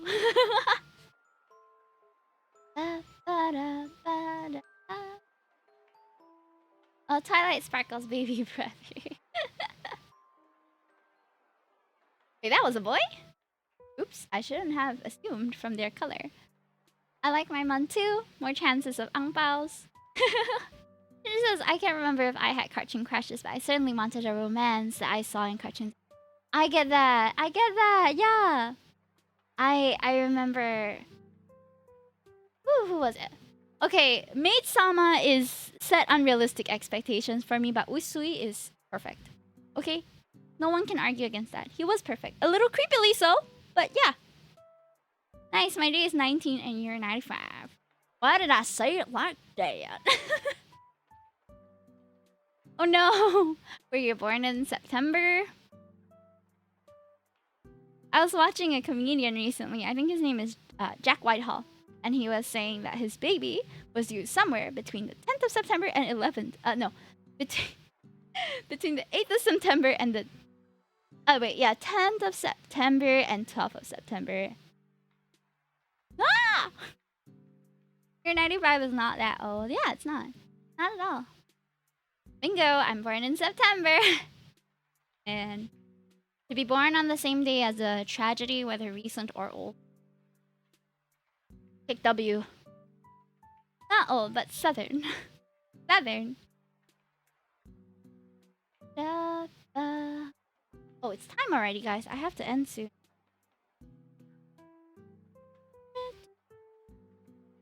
I got so caught up with chatting with you guys that I didn't even realize that my stream time was up. You said it in a southern accent. Yeah. My brother was born on the 10th. Oh, close shave. Sheesh. My younger brother was born on the 27th of February on a leap year, so he was almost born on the 28th. He just wants to play Wild, not gonna lie. Yeah, I want to get into my character creation and stuff. I'll probably be in the Discord after this, but let me just rest a while. And if I end up passing out until next morning, I'm sorry. That's what happened yesterday. I was like, yeah, I want to rest. I'm gonna nap, and then I'm gonna play Wild and at least create my character. I slept at 10:30. I woke up at 12 to my husband turning off the lights and snuggling into bed. And I was like, wait, I wanted to play. And he's like, what? But you were sleeping so soundly. I was like, I wanted to play. And then I cried and then went to... That would have been so funny. He would be young for years. It would be like a chibi vampire. I know, but that's not really how aging works. The leap year is until Feb 29th. Wait, really?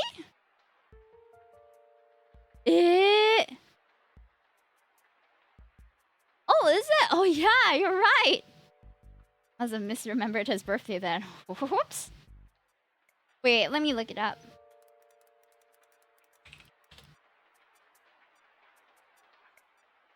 Ah, okay.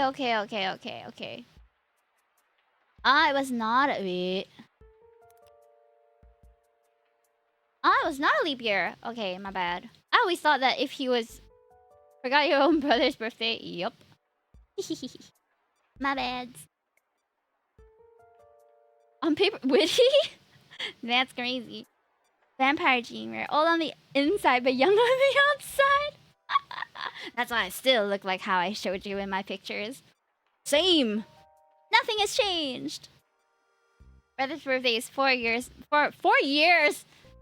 Why did I say it like that? 4 days before mine. Ah.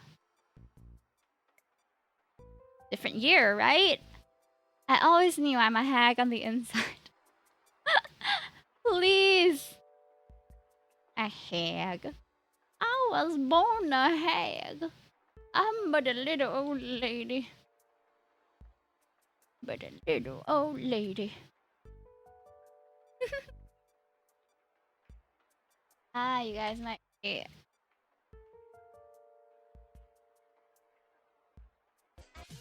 Ah, hey, bunny. No worries. Thank you so much for the 7 months. Much appreciated. I heard my friend got doxxed. That's awful. Oh my god. I had parents call me uncle. I've had parents call me auntie too. But you know, the moment they most of the time it's but sometimes they just don't know how old you are, so they just assume like, huh, if you're working, you're probably Therefore, I am auntie by default. Shopping for a cake. No way. Someone said I was my mother's husband. Ah! That's awkward. Oh man. I'm good though, Ali. Thank you for asking. I'm gonna sing a couple songs before we end. I don't know how to tell it to you. I just feel in the thing. Hi, Lisa Fleur Adams. Oh no, I'm sorry. You came in right as I was about to change the category. But I hope you enjoy. I hope you enjoy. Because we only had about 2 hours of karaoke today. And I felt like it was not enough. So I'm going to be ending on the YouTube side so that it doesn't record the song part. But yeah, if you guys want to tune in from YouTube to Twitch, here's my Twitch. I'm going to be ending on the YouTube end. I don't know if I should restart though. Yeah, I'll be on Twitch. See you. Okay, we're ending the YouTube side real quick. Burnus theme song. Oh, I love the Burnus theme song though. I could do that. Yeah, why not? Have a spring in our step. I like that song a lot. Hi. Burnus. Go. What? Okay. Husband Hotel, I haven't watched, unfortunately, so I don't know the tracks. But I heard some good ones are in there. Whip a beauty. Good evening and welcome. I'm Bernice, and I'll be serving you today. What can I get for you? A drink? Some snacks? Or a little flames? Mocktails, mixers, ice. The snacks are real nice. Soda's are mixed dry. I'm lit, you can't deny. Whatever you want, whatever you need. So could you never ever want to leave? Anything that you desire, set it on fire. I'll make you spend your pennies all the way. That's my desire. You know I'm dumb, you don't have enough to say. 3, 2, 1, fire! Furnace, go!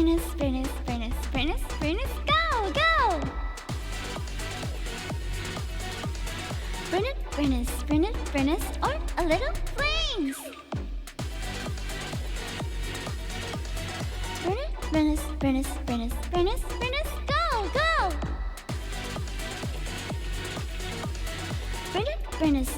Furnace, gotta watch it burn. Now I look kinda cute and nice pleasant, but I got a sharp fuse for fools, don't get aggravated. Watch out, let me pour you a drink, but think about messing with me, I'll end you in a blink. So drink your drink, don't run your mouth, you think about stepping to me and things will go south. Wanna push your luck, then okay, I'll bring you to Ashton, twice before you play. I'll make you spend your pennies all the way. That's my desire. You know I'm dumb, you feel what's left to say. 3, 2,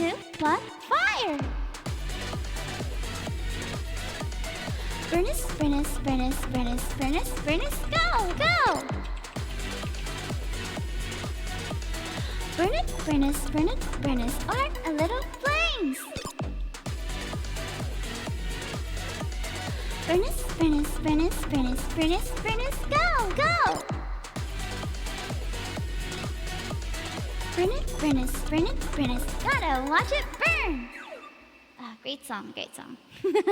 Voice crack moment. Yeah, I never claimed to be a professional singer, so I just sing when I want, what I like, when I want to. Thank you for enjoying it with me, and I'm sorry if you don't. Alright. We sang this at the karaoke today. Oh my god, it was so fun. A struggle, but fun. You'll know this one if you watch Oshinoko. 無敵の笑顔でラスメディア知りたいその秘密ミステリアス抜けてるとこさえ彼女のエリア完璧で嘘つきの君は天才的のアイドル様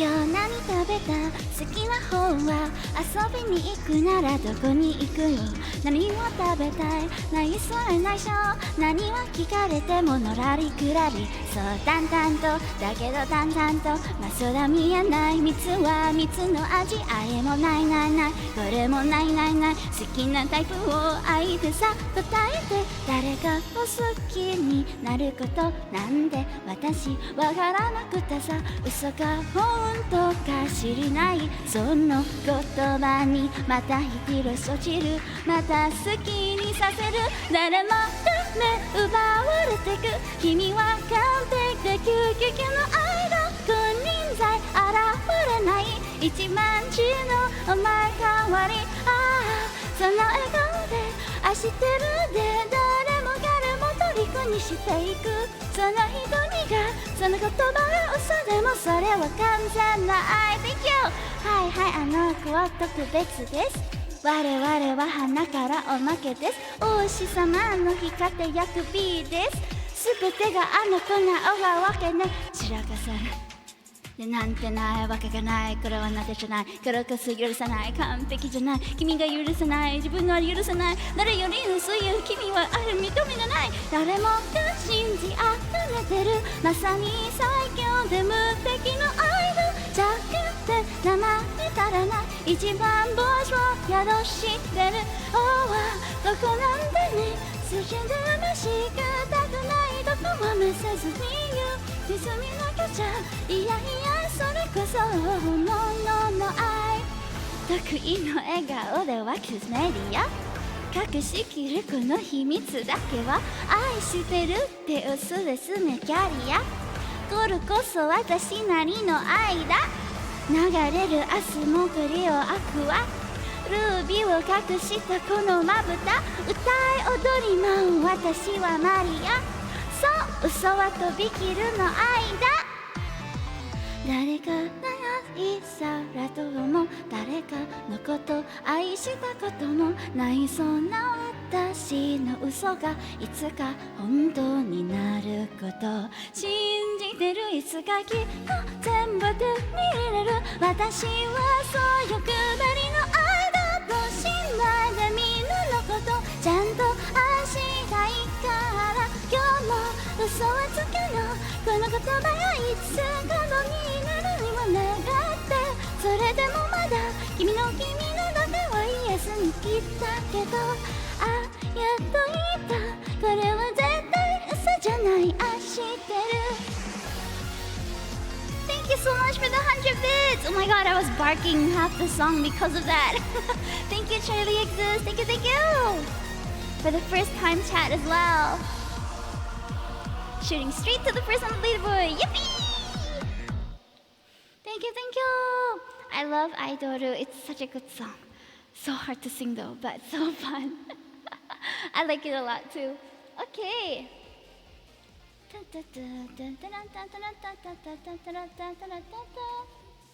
I haven't sang this in a bit. You guys want to hear Low Hime? Low Hime. This is fun as well. Daddy, daddy, do. あなたのすべてが愛にだからギラギラ燃えてしまいたい I have to move a little bit だったら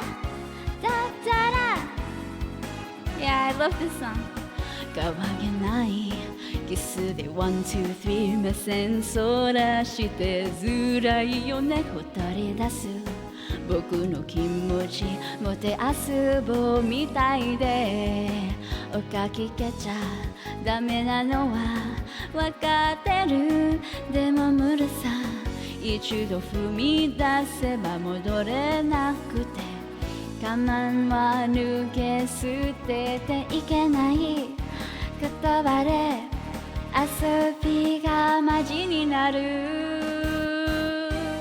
ダリダリドゥ欲しいのさあなたのすべてがダメされたらでもいいもっと震わせて見せてくれ僕だけに笑顔の裏まで愛にだからギラギラ燃えてしまいたい Go stop! Welcome in!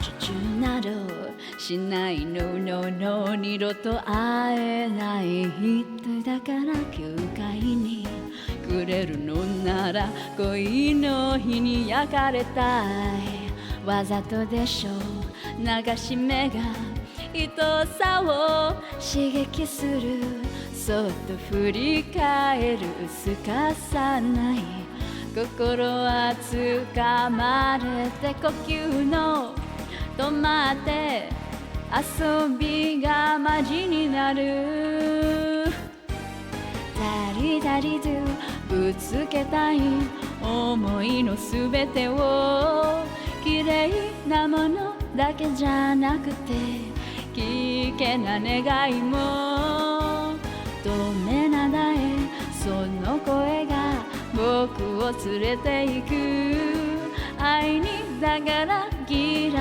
ギラ燃えてしまいたいモノはい and hello Tsuki あなただけという唇が優しく微笑むたび飲み込まれていざなわれて未知の世界触れて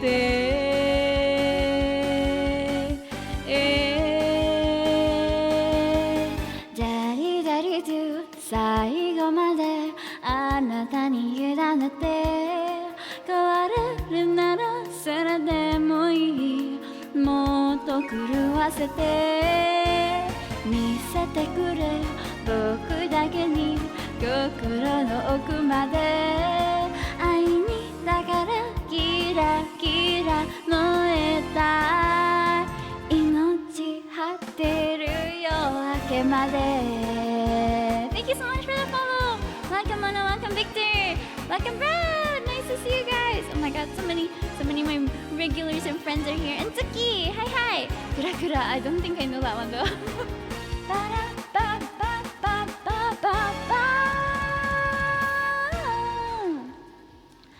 I can, however, Len, sing an Ado song. This is my favorite one. But I think people might be like...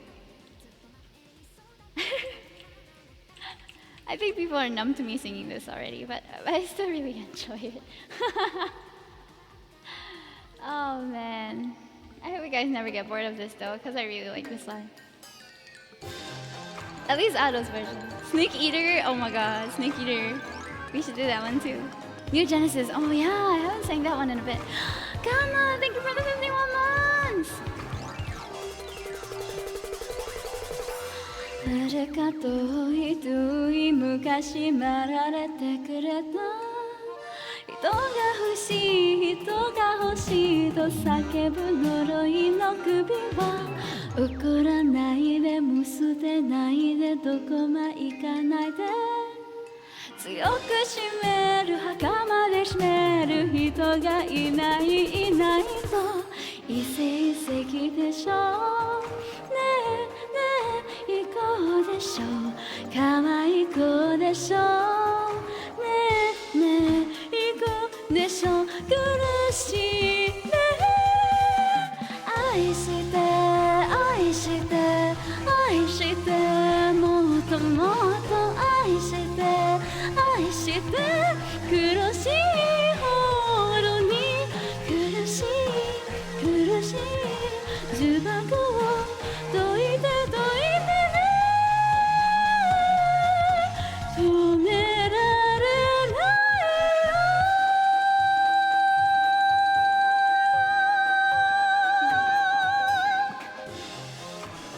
よI love this song, it's so fun.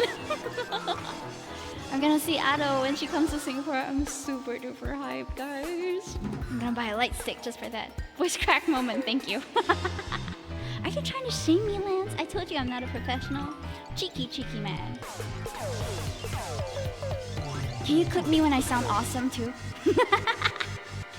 体大きくなっても小さい首は苦しくなる足らなくなる人が足らないクラスの誰にだけきりないよでしょ Wrong line あの子よりもどの子よりも誰も彼も What's wrong 見てよ体育館裏あなたに告白を嘘みたいでしょあなたが好きなの汚いあなたが愛して愛して愛して全部あげるあなたに全部そうでもないよ足りないあなたが足りない離さないよ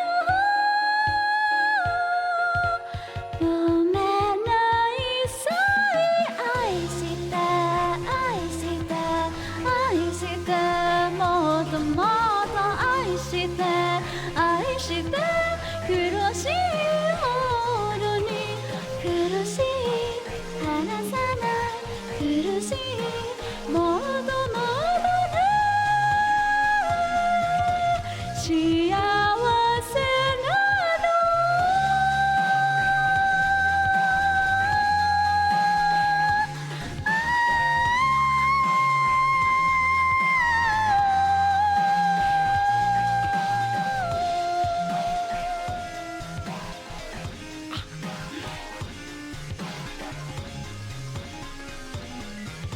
幸せなの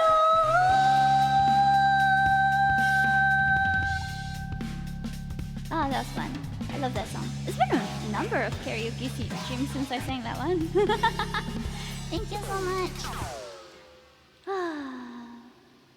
Man.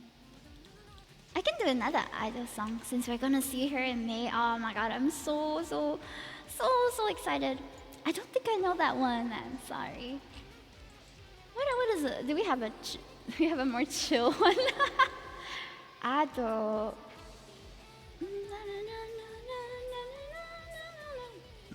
Hio said, I couldn't go for USLB. I can't go for Ado either. Oh no. Do you have any friends who have a ticket, perchance?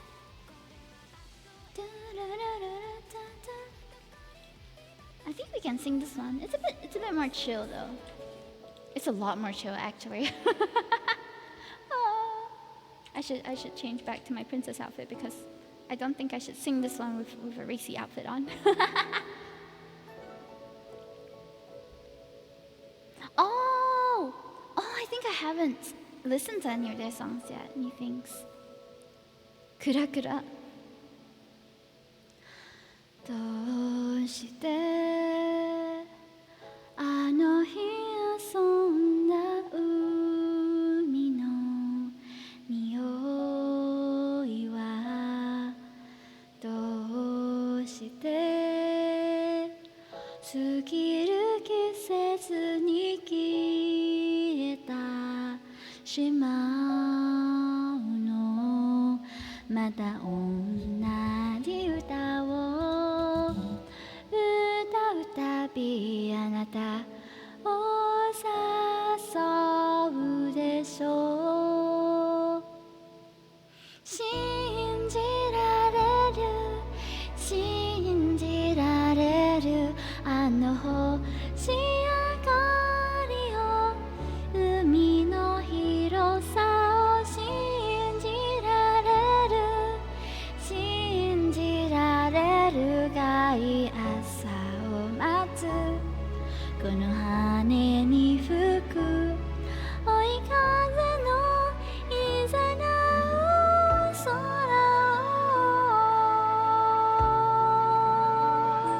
を Is Shinji in the chat right now? We're mentioning his name a lot.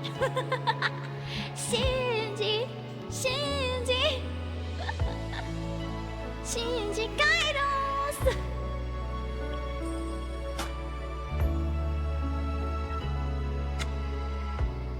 Shinji!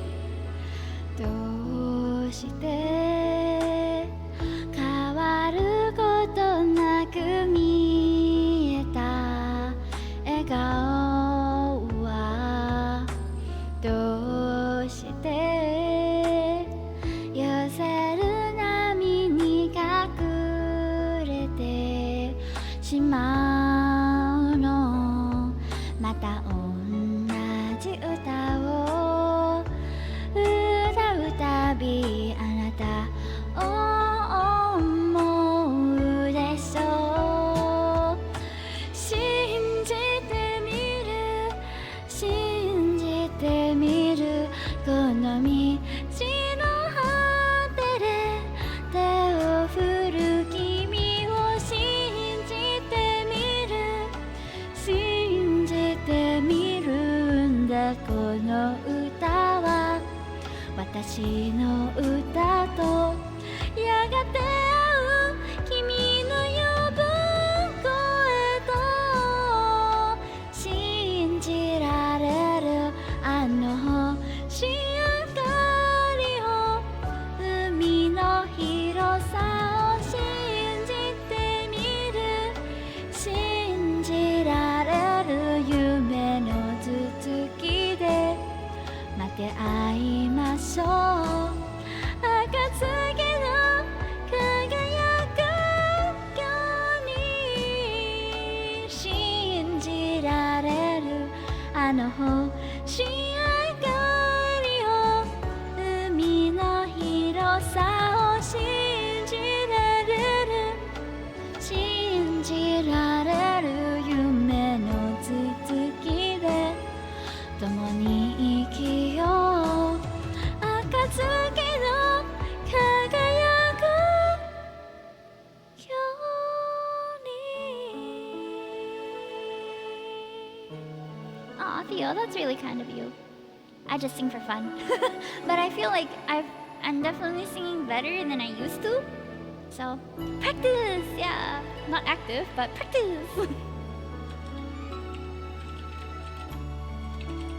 Thank you for sticking around, guys. Thank you, thank you.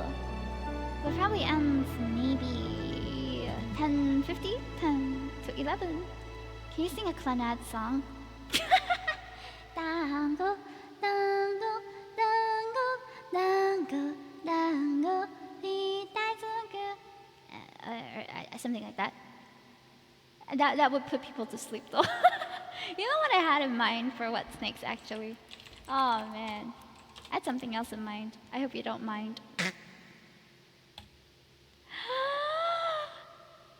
世界で一番お姫様そういう扱い心得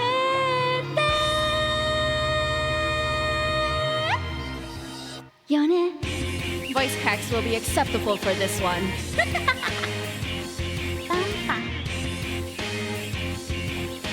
ララララララララその1いつもと違う髪型に気がつくことその2ちゃんと靴まで見ることいいねその3私の一言には3つの言葉で返事することわかったら右手がするなのなんとかして Wake up chat 別にわがままなんて言ってないんだから君に心から思ってほしいの可愛いって世界で一番お姫様気がついてねえねえ待たせるなんだろうねよ私を誰だけ思ってるのもうなんだが甘いものが食べたい今すぐによチェックワンツー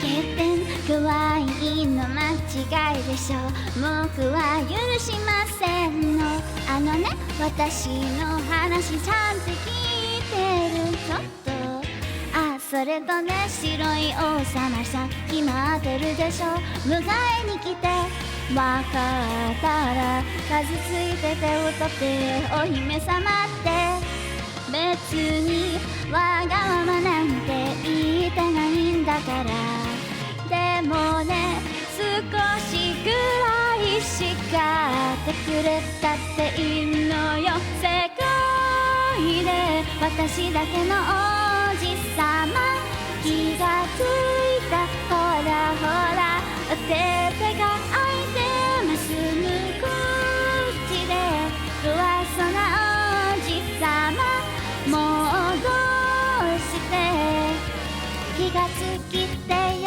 早く絶対君は分かってない分かってないわ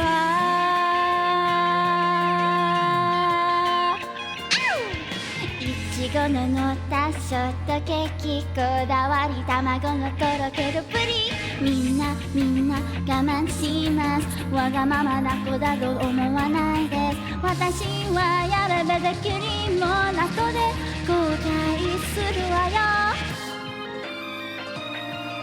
当然ですだって私は世界で一番お姫様ちゃんと見ててよねどこかに行っちゃうよ不意に抱きしめられた急にそんな惹かれる危ないよそう言ってそっぽ向く君こっちのが危ないわよ Hey baby The little eye twitch cause I can't scream that high Oh, I love this song so much. But I guess you could guess from how enthusiastically I was singing it, yeah? I love it, I really do. Oh, man, love that song. I wonder why. Might have been about a princess or something, I don't know.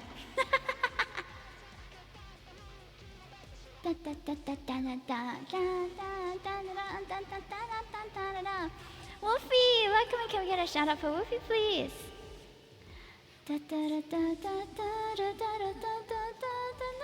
Okay, I can't offer you dango daisuki, but I have another tear-inducing song which I think I didn't sing very well during karaoke today, so take this as me trying to make up for it.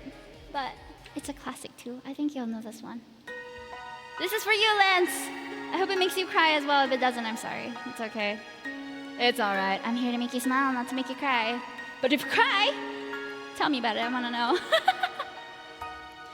君と夏の終わり将来の夢大きなギブはすらない10年後の8月も立てるのを信じてのいやいや最高の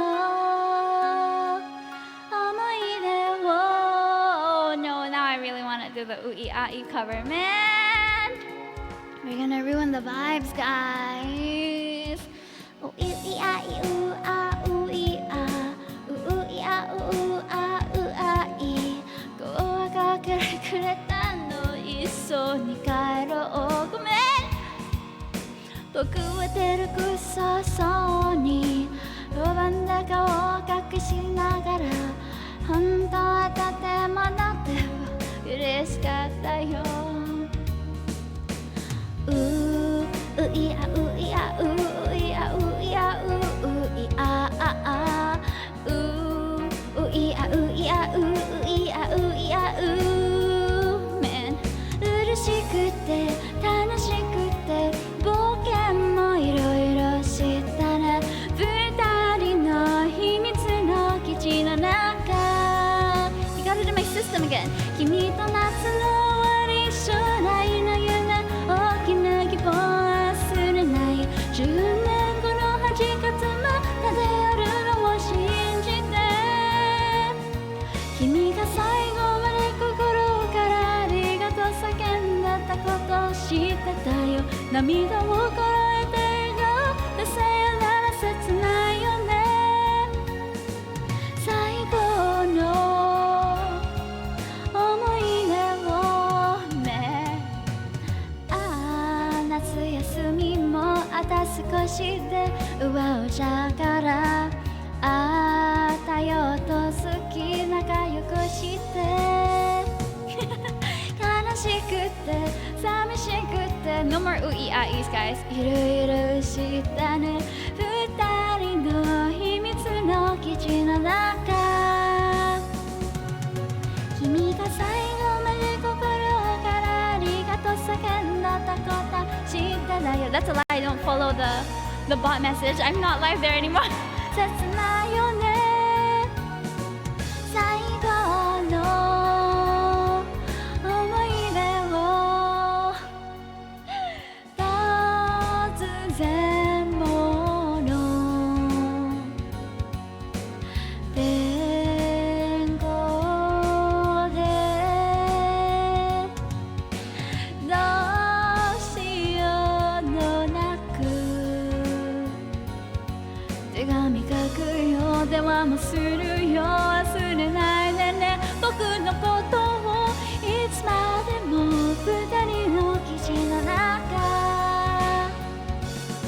君と夏の終わりずっと話して夕日を見てから星を眺め君の頬を投げる涙をずっと忘れない君が最後まで大きく手を振ってくれたこときっと忘れないだからこうして夢の中でずっと永遠に君と夏の終わり将来の夢大きな希望忘れない10年後の8月までやるのを信じて君が最後まで心からありがとう叫んでたこと知ってたよ涙をこらえて笑顔でさよなら切ないよね最後の思い出を最後の思い出をバウバウバウイウイウイあイウイウイあ If it's not lyrics it doesn't count ういあういあういあういあ Yeah yeah yeah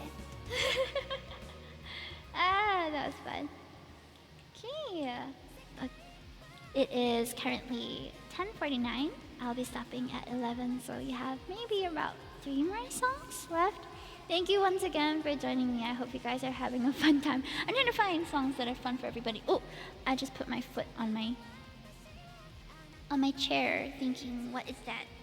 My kitty's on my chair. I just booped her with my foot. She's so cute. I could squish her. I'm gonna take a photo of her right now because she's so cute. Hime.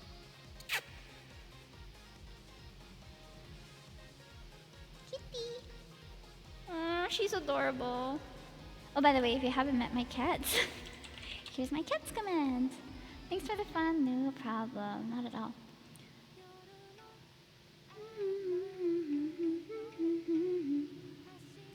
you guys feeling like another anime classic? Oh man, we're on a theme of sorts. You'll know this once you hear the beginning. Ah, you already know. Any Naruto watchers? 羽ばたいたら戻らないと言って目指したのは青い青いあの空 This song is slightly out of my vocal range, so I'll struggle a little bit, but I will try my best. Bluebird! Wave your little bluebirds. What?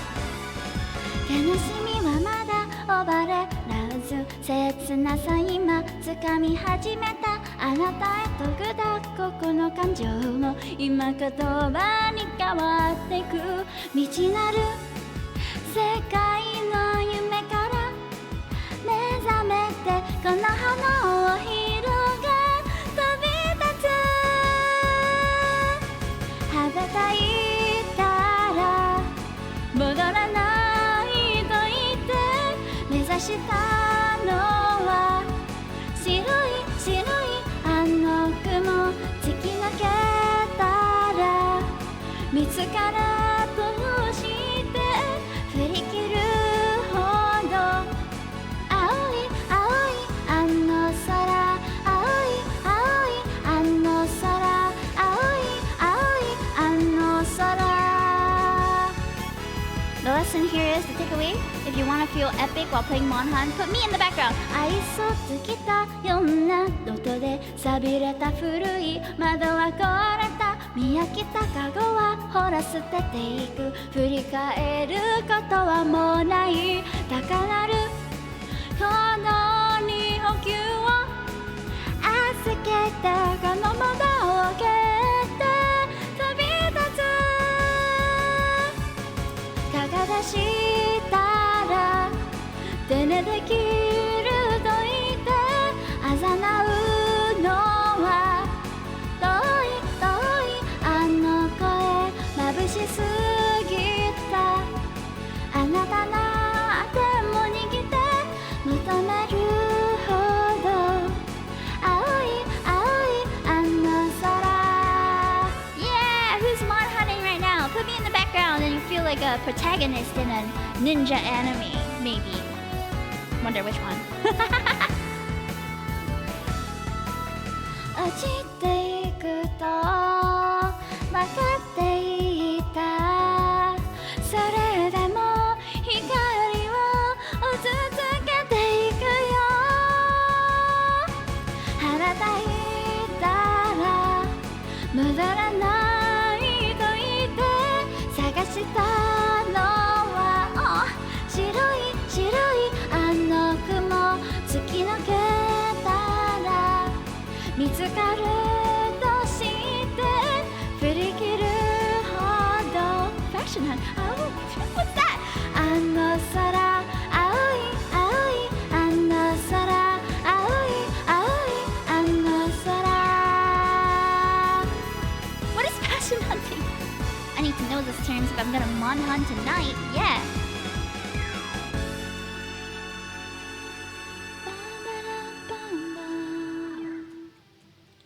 Oh man. Ah, that was fun. That was very fun. In the army, figuring out which armor looks best. Sure, why not? If you have me at any point, I'm very honored. Okay, looks like we only have. Oh, what's a good ending song, guys? I can't believe it's the last song of the day already, man.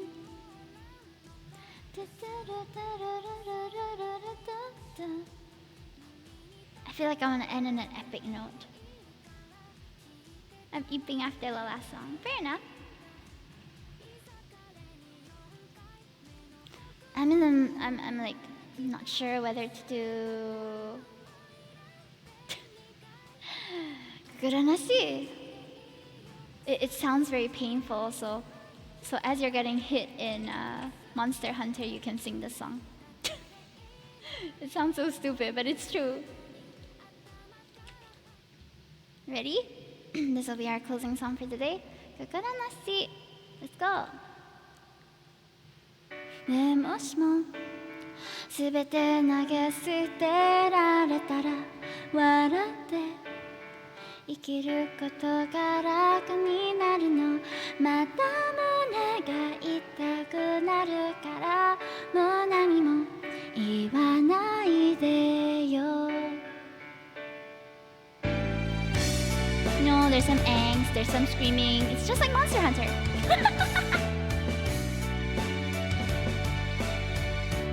Have a good night, everyone. Thank you for joining me. It's been my honor to entertain you for the night. And I hope you have a good rest or happy gaming through the night, because it's the weekend! Yeah! ねもしもすべて忘られらってなら泣かないで生きることも楽になるのでもそのことできないからもう何も見せないでよ君にどれだけ近づいても僕の心臓は一つだけひどいよひどいよもういっそ僕の体を壊して引き裂いて好きなようにしてよ叫んだもがいたまぶたを離してもまだ君は僕のこと抱きしめて離さないもういいよ Did you just say clap monsters? Oh my god No way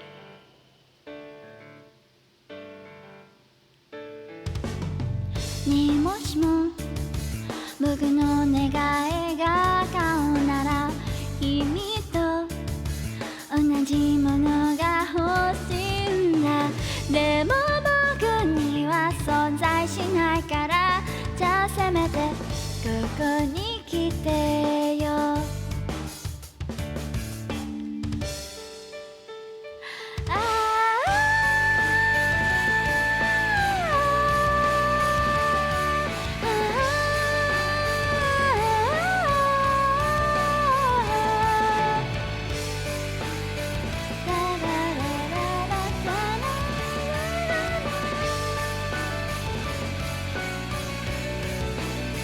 君にどれだけ愛されても僕の心臓は一つだけやめてよやめてよ優しくしないでよどうしても僕には理解ができないよ痛いよ痛いよ言葉で教えてよこの知らないよいっぱいに知らないでひどいよひどいよそう僕の腹を壊して引き裂いて好きなようにしてよ叫んでもがいてまぶたを離してもまだ君は僕のことを抱きしめて離さないもういいよ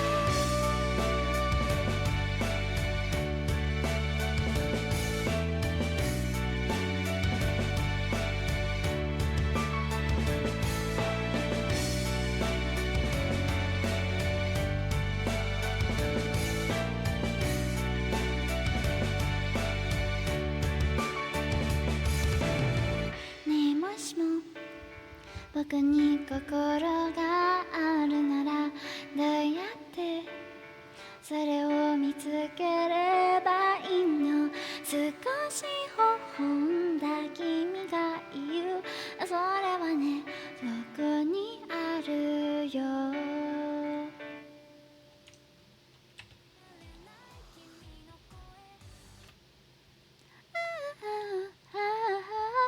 Thank you so much for joining me today. I hope you guys had a great night looking at Baby Hime, not my child, as in me as a kid. And I hope that it was well worth your time to be here. I hope you guys have a wonderful Monster Hunter night for those of you who are playing. I think it's gonna be a fun time. Shinji! Ah, Amelia, hi! How was karaoke today? Was it good? It was a great stream, Hime, as always. Aw, that's so sweet of you. Thank you, thank you. I made it back in time for the stream we're about to go, but yeah, you made it. Did you have you gotten Hope safe? Da da da da da da da da da da da da da da da da da da da. How Hime has baby? No, no, no. I was doing a stream where I was showing my baby pictures today. Don't get it twisted. Hime is not Hime's baby. Baby Hime. Yes. Hime's baby will be a different matter. Alrighty. Where should we go today? Da, da, da, da, da. Oh my gosh, everybody's playing Monster Hunter Wilds. It's crazy. I don't even know who to raid now. God. Everybody's playing it. Na na na na na na na na. Peach and baby farm. Eh? Peach? Na na na na na na na na na na na na na na.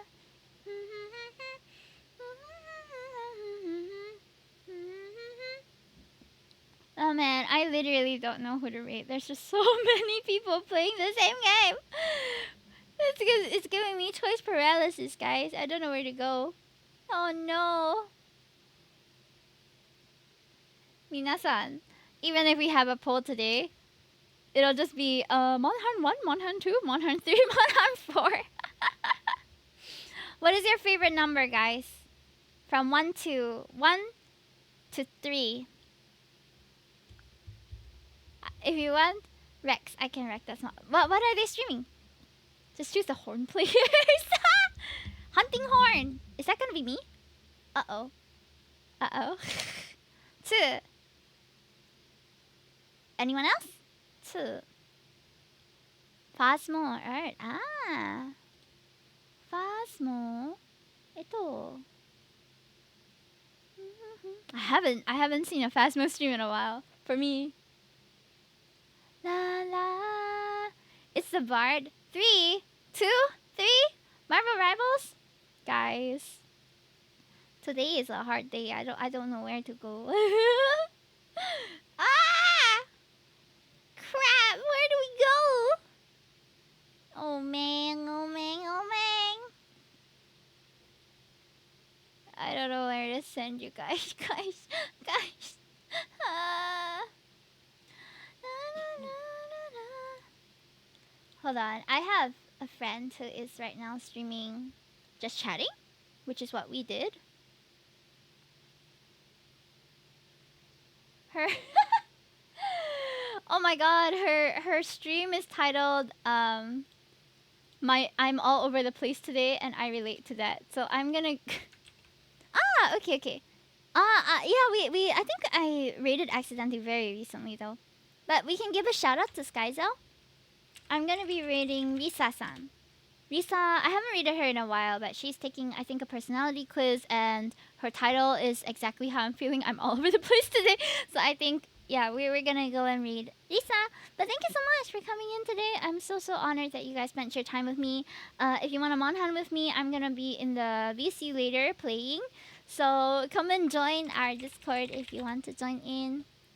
I lost track of the set list, so I'm just gonna write oops there and pretend that we did not try to take note of what we sang.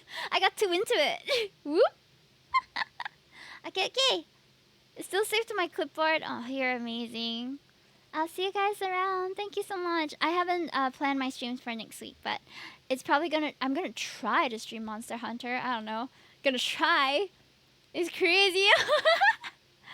Tell me about it. Wait, where's my read? Little. Ah, there we go. Okay, I forgot to use the read command. My bad. Okay. 皆さん、じゃあね、またね. I will see you guys next week. Although I'm not sure which day yet. Bye bye, everybody.